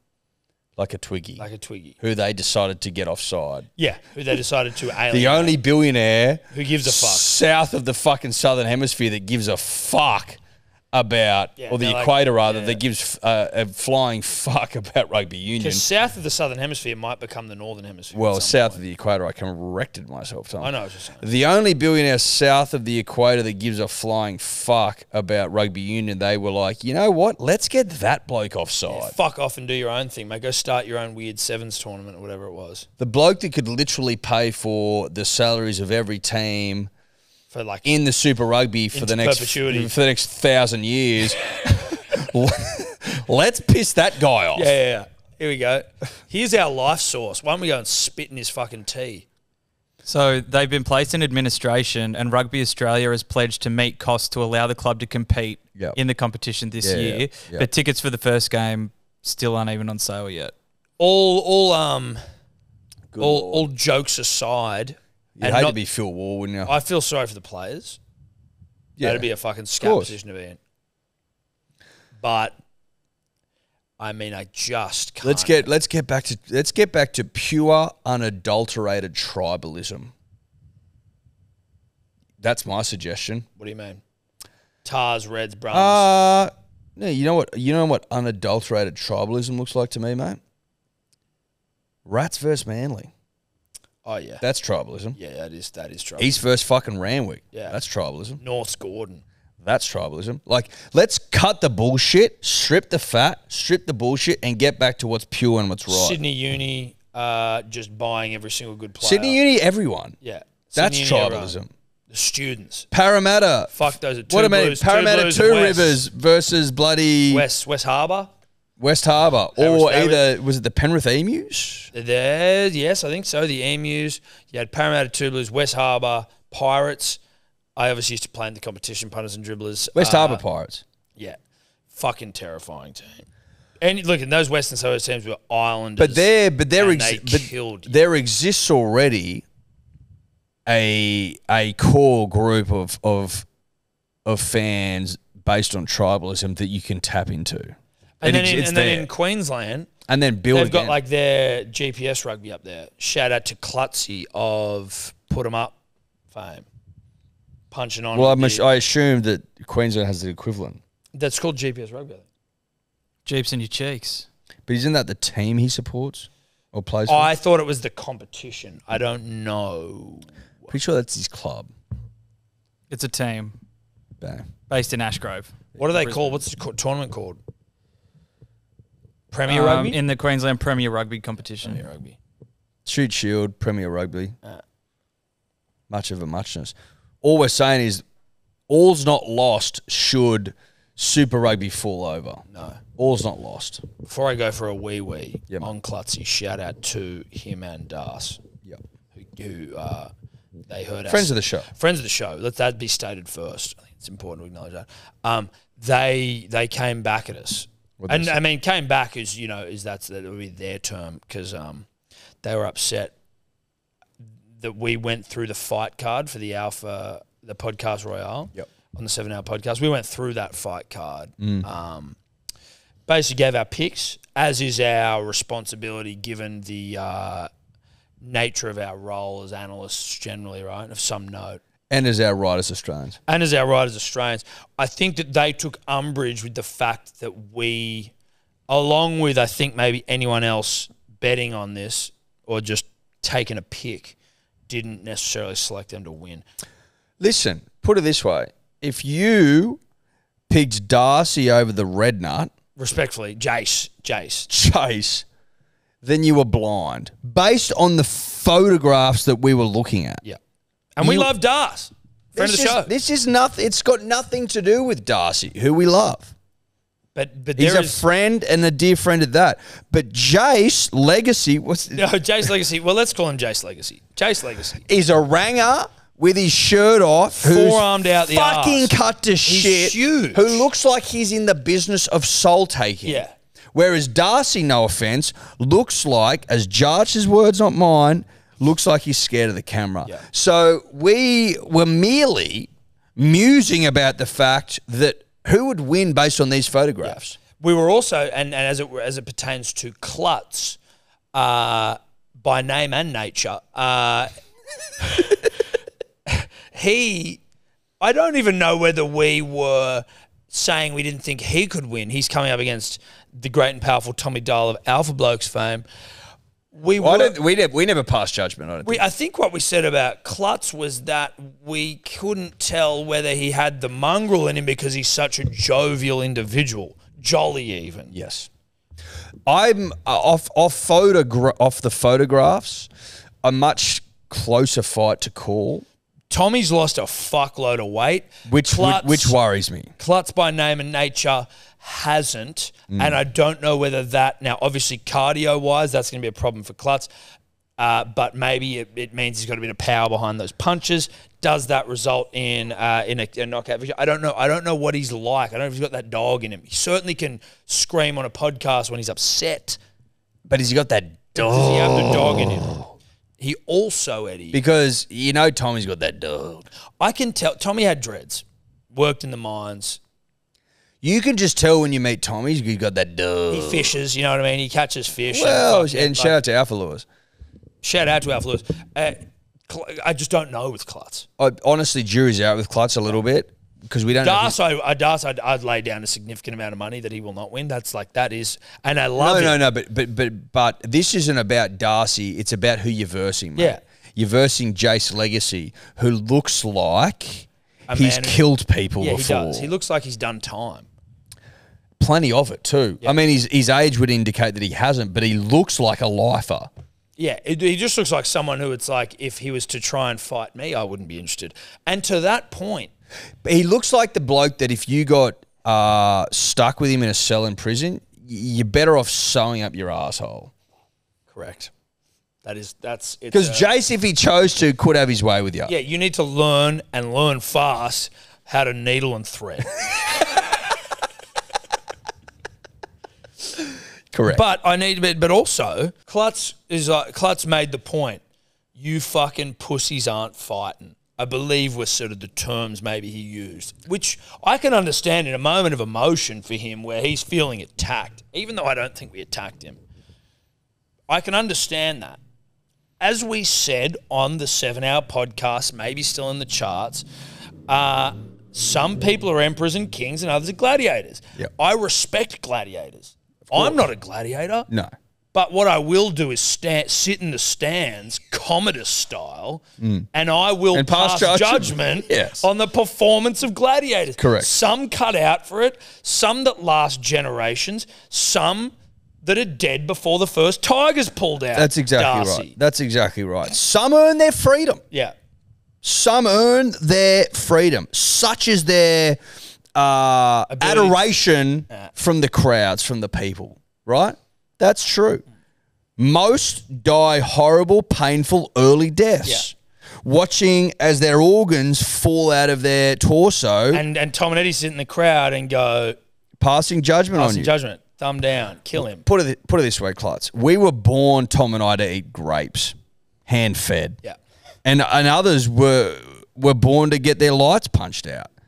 Now, I'm not saying that's you. All I'm saying is... I hope it's not. You're a friend. All I'm saying is... I'm not betting on you. I feel far more comfortable wearing faux fur and silks. Well, I'm thinking more gladiatorially speaking here. Silks, robes. I'm just thinking about what we're going to be wearing on the night. Oh, well, that'll be faux fur. No, well, maybe not faux. It'll be fur. Well, we're pro animal. Dead animals.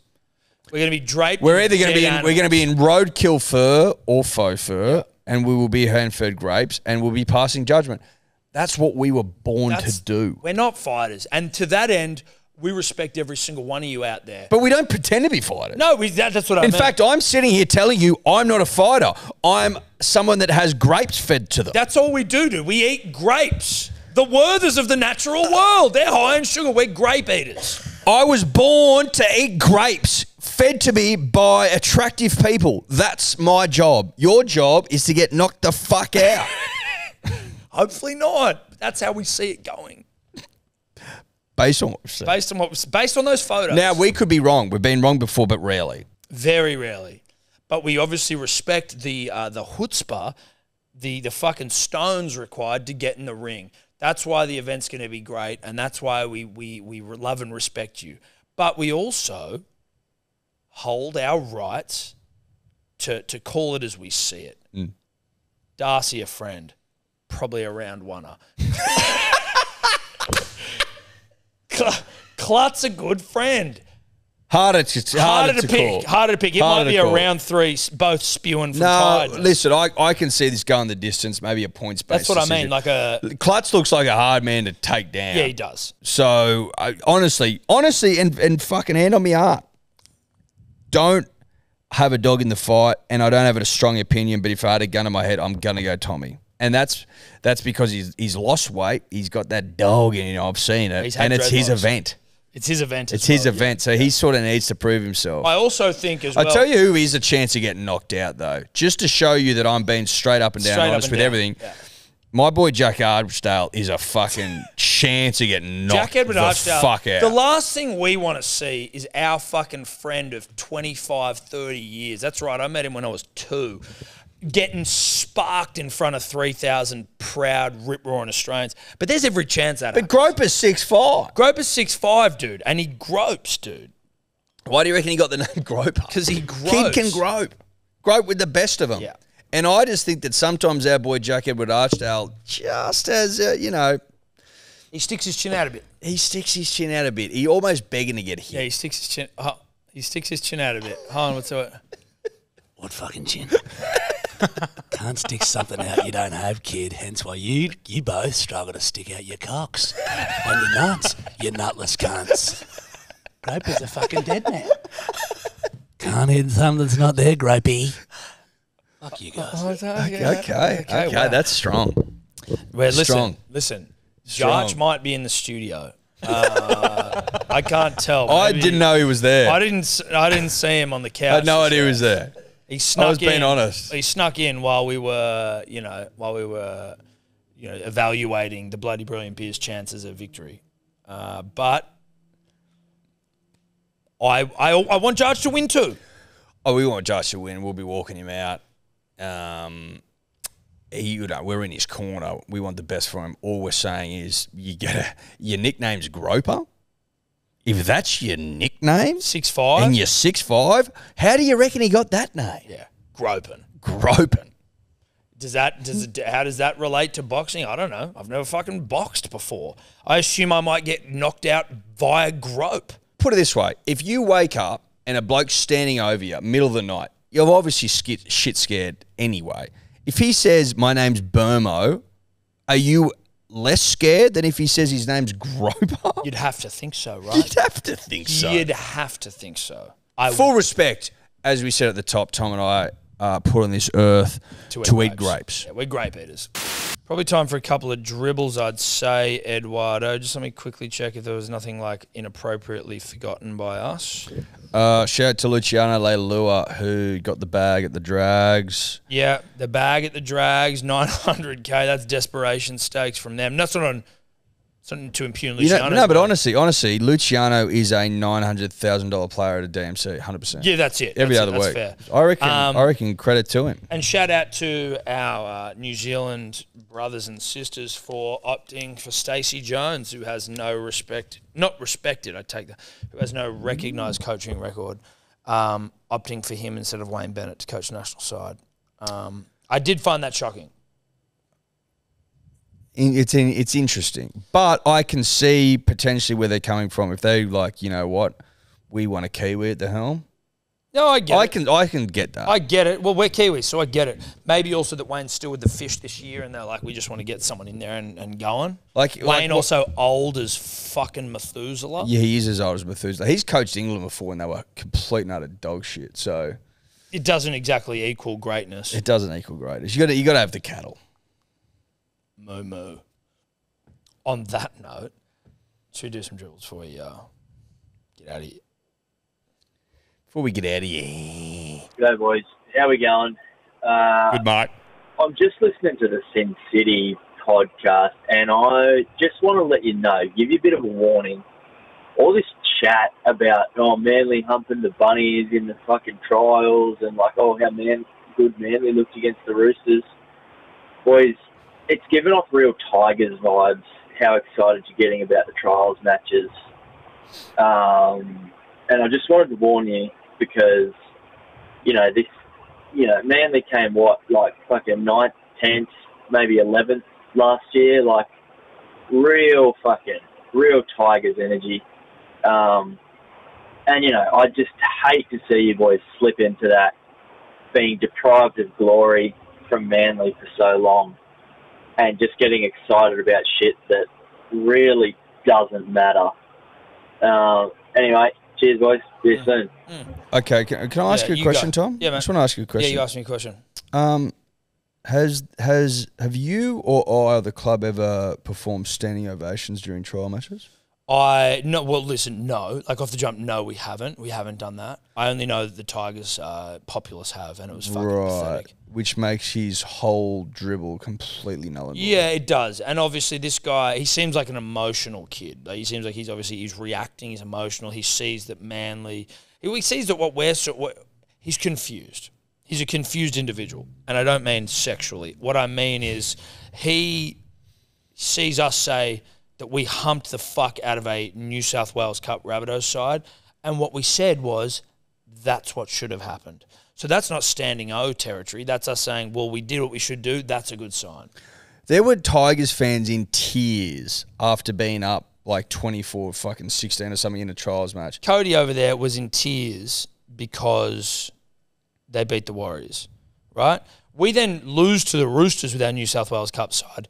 The point is, right, for this dribbler, we humped the Rabbitohs New South Wales Cup side 66-6, let's just say. Yeah, that'll do. That'll do. Around that number.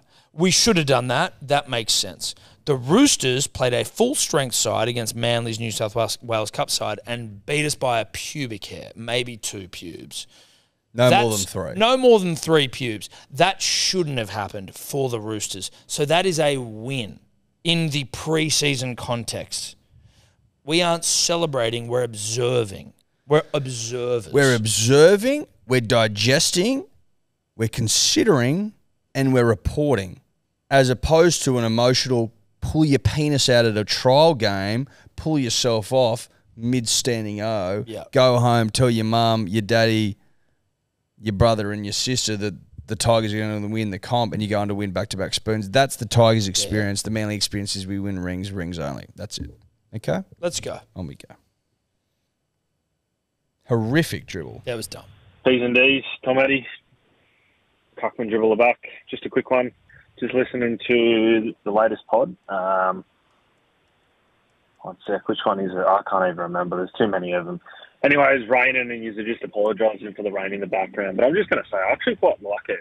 Maybe you guys should start editing it in. Because, I don't know, just as soon as it started raining, I just felt this safe presence of everything's going to be okay. Anyway, see you soon, Manly never. I respect the fuck out of the dribble. Can I tell you something, young sir? Are you talking to me or talking about I'm talking to him, and I'm talking to you, Tom Birmingham. You talking to the chinless man over there? Chinless Birmingham? Jack Edward Archdale, Thomas William George Birmingham. Gentlemen, listen up and listen good. I have just reintroduced rain music, rain sounds back into my getting to sleep repertoire. It's good. Not that I've overhated it. One of the great sleepers of all time. Thank you, Chilton George. But I'm fucking loving it. Dude. I'm loving it. Can I tell you? I'll put it on. This is what I'm listening to, cunts. Can I also, I'm just going to tell you what I'm listening to. I'm a rain noise operator. Now, I'm listening to Cologne or Cologne, probably Cologne, Thunderstorm. Wait, how long does it go for? How long does it go for? How long does it go for? As long as you want. That's not an answer. No, just listen to this. Listen to this. That sounds a bit funny, right? It's instantly relaxing. What I need to know, though, is this on YouTube? Is it on Spotify? Where is it? This is on Rain Sounds. Oh, so you got an app, like Fucking a cuck. What I've just got is Spotify. 10 hours of continuous rain sounds for sleeping. I can set this so it never stops. Right, well, 10 hours. If I sleep more than 10 hours, I'm dead. So it's not really that important. Oh, you've never slept more than 10 hours, you fucking loser. Not since I've had children. Not since I've had children, they don't let you. Hey, listen here. They don't let you. No, listen here. They don't let you. Shut up, mate. They don't let you. What's better? Rain sounds that never end or 12 hours and then you go to an ad Probably. What do you mean I pay for my Spotify? Oh, you probably don't. Of course I do. Of course I do. I'm on the family package. Now. Is it as good as that? It's equal to, yeah. Well, show me it. Now you're just going to say it's shit, so, man, what's the point, right? No. I'll give you the right reply. Nah. Rubbish. Rubbish. That's so shit. I mean, it's fantastic. Nah. Well, yeah, but you're just saying no, right? So, like, I obviously don't respect your opinion on Where's the rain the thunder? sounds thing. Thunder comes in. You didn't even give me a second to get thunder. Thunder comes in. It's obviously a natural progression like a storm. What I'll say is this. I do rain sounds as well. Got into bed last night with my darling wife, apple of my eye, whatever that means. And which one? We had a little snuggle of my eye. Which eye? Which apple wife? of my eyes. Oh, which wife? Just a harem joke. Yeah, no, that was a polygamy joke. And we got into bed last night, and then we were like snuggling for a bit. Slip one in? No, didn't. This is not about coitus. Then I realised there's no rain. You didn't get one off? No, I didn't. Did you try? No. You sure? I didn't try. Listen, guys. Listen. Didn't try, and I'm not going to go into reasons. I'm not going to get into it. Didn't try, but the feeling of not having rain sounds on, I've become so accustomed to it that I was actually like, the silence made just being in bed with her awkward for a second. Because you're a heavy breather. I need to get rain sounds on here. No, I've just become accustomed to the light drizzle of the night. You know what I mean? Which is what this dribbler enjoyed about the podcast. Is that what we were talking about? Yep. But I definitely like try and have sex with my wife and stuff, right? So don't like ask me about it.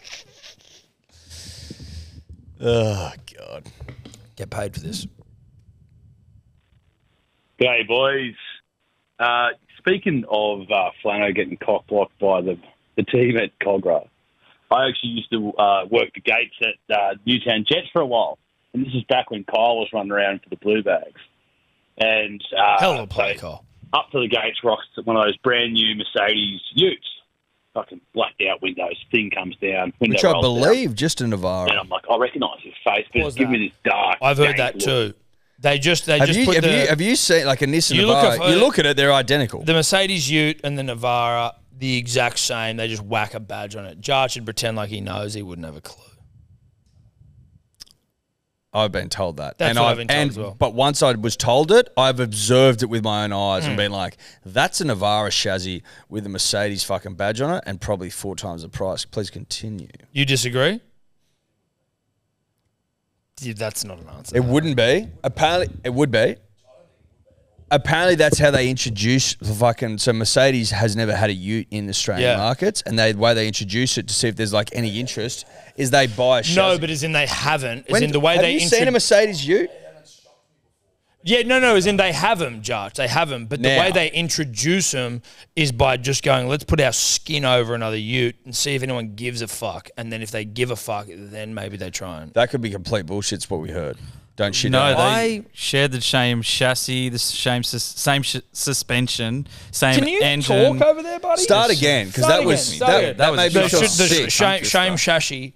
So they have the same chassis. Yep. They have the same suspension, the same engine and drivetrain. And because the Mercedes, when it was first introduced, was built on the same platform as the Nissan Navara. So basically, I'm a genius, Tom. Can you apologise to us? That's okay. I appreciate that, mate. No, that was big of you, though. I appreciate it. Good luck with Groper. Oh, let's keep moving. I don't know what that guy was saying. And I'm like, I recognise his face, but it's giving me this dark, dank look of just despair, like, can't let me in, or I'll get out of this car. I have no idea what's going on in this drill. Face as hard as I can. It's like, oh, Flano, yeah, in you go, mate. Off you go. And let him with that pain. Didn't even offer to throw, like, a gold coin in the bucket or anything. Anyway, next minute, this is at the same time as well, because Newtown's playing Bulldogs in Rezzies. And Greg Eastwood, back when he was getting muffled out of the dogs because he was on like $800,000 a year, old salary cap money, and didn't give a fuck what he was doing. But he rocks up in this shit heap old Commodore, like the first of the VE Commodores, Amiga, black, beaten up, stinks of darts, the whole thing. little baby face rolls down the window, and it's nice as pie. Still throws money in the tin. So fucking Greg Eastwood forever. Dragons never. Fuck him. Cheers. Look at that. That fall over like that? No, I just position it like that. Pretty impressive. Oh my God, that is the dumbest fucking thing. You were clicking at me. I'm thinking, fuck, what's happened? Did you see that, Josh? He just balanced his. I mean, Josh is not. And he's like, look at that. Check this out. Try. See if you can. No, I got too much in there. Do you remember you could do that with Coke cans? Just see if you can do it. Yeah, it had to be at the perfect amount of Coke in the See can. if you can do it. Oh. Ooh. Nice. Wow, Pretty dude. cool, huh? That is pretty cool. It's Very actually cool. pretty cool. I don't trust it. But do you remember I remember the first time someone showed me that with a Coke can. For those of you listening, I apologize. But when you could you tip the Coke can and it was just on there little and it was just sitting. First time I saw that, and obviously I was like probably 10, I thought I was witnessing magic. Too much for your little brain. Far too much. Far too much. Not surprising. Yeah, but you were you were a product of your environment, right? You're a cynic. Whereas I believed in magic and wizards and shit. Josh still does. Is that it? We can do another one. Well, have you got any good? Is there any good ones, or do you just pick them randomly? Do you not do what Dave does and go through them all and find the best? No, I do what Dave does. So you go through them all and find the best ones? Yeah. Okay. Well, And is there another good one? There's a nice one that we can finish on. Nice. A nice one. Okay. I like nice ones. I better be about me. Or me. Just might be. Tom, Eddie, not Dior anymore. White Mamba, great nickname by the way. Tobbs. I just want to talk about, sat there through in one go, listened to the whole 7-hour podcast, world record. Well done, lads. I was just gonna bloody say, really appreciate you guys. You do make me smile every time I'm listening to you. Piss myself laughing, everything like that, mate. You guys make my day. Really appreciate you. So, Uru and everyone, by big day and good day. Catch up. What a man. What a lovely young man. What an incredible representative of his family, his heritage, his people. Like, that is a nice, just a really, really nice man. That restores my faith in humanity. On. Knowing that there's Homo sapiens out there, Tom, Getting around. that are dripping in character, okay? Mm-hmm. Dripping in a strong and respected presence.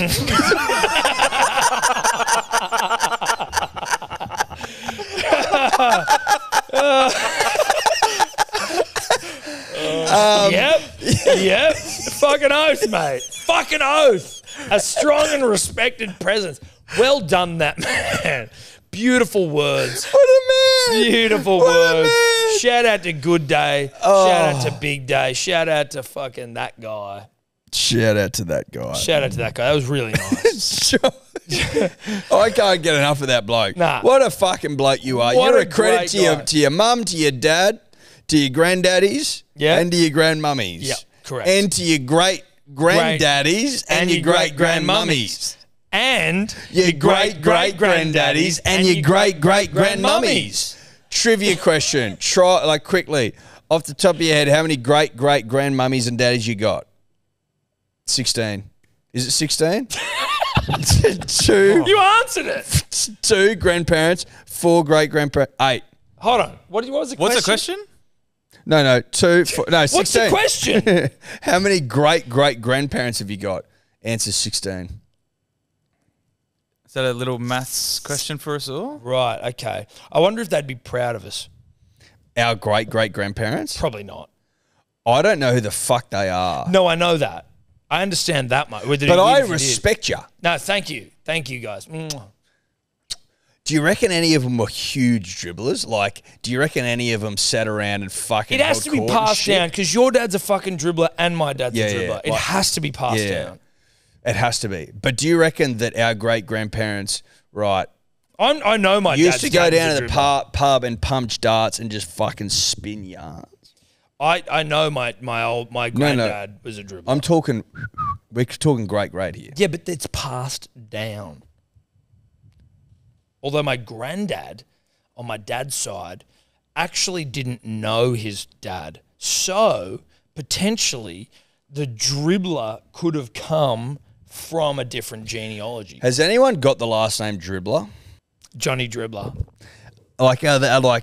Do you want him to look that up? The last name Dribble is pretty popular in the United States. I said Dribbler. Yeah, it doesn't look like it. Charts, that doesn't help, man. No, it doesn't help, man. All right. See you later. Last potty before we go to Vegas will be on Monday. Bye. Dribbler. Joseph Dribbler. Died in 1962, born in 1898. Joey Dribbler. That's the last known dribbler out there, other than us. Fuck, I want to change my last name. Do it. To Dribbler. Do it in Vegas. According to Facebook, there's a Justin Dribbler, a Kevin Dribbler, an Ian Dribbler. Ian Dribbler. Hi, Ian sounds like a dribbler. Ian Dribbler. Okay, great. Well, good luck to all of them. Bye. Bye-bye. Could you two just not talk anymore?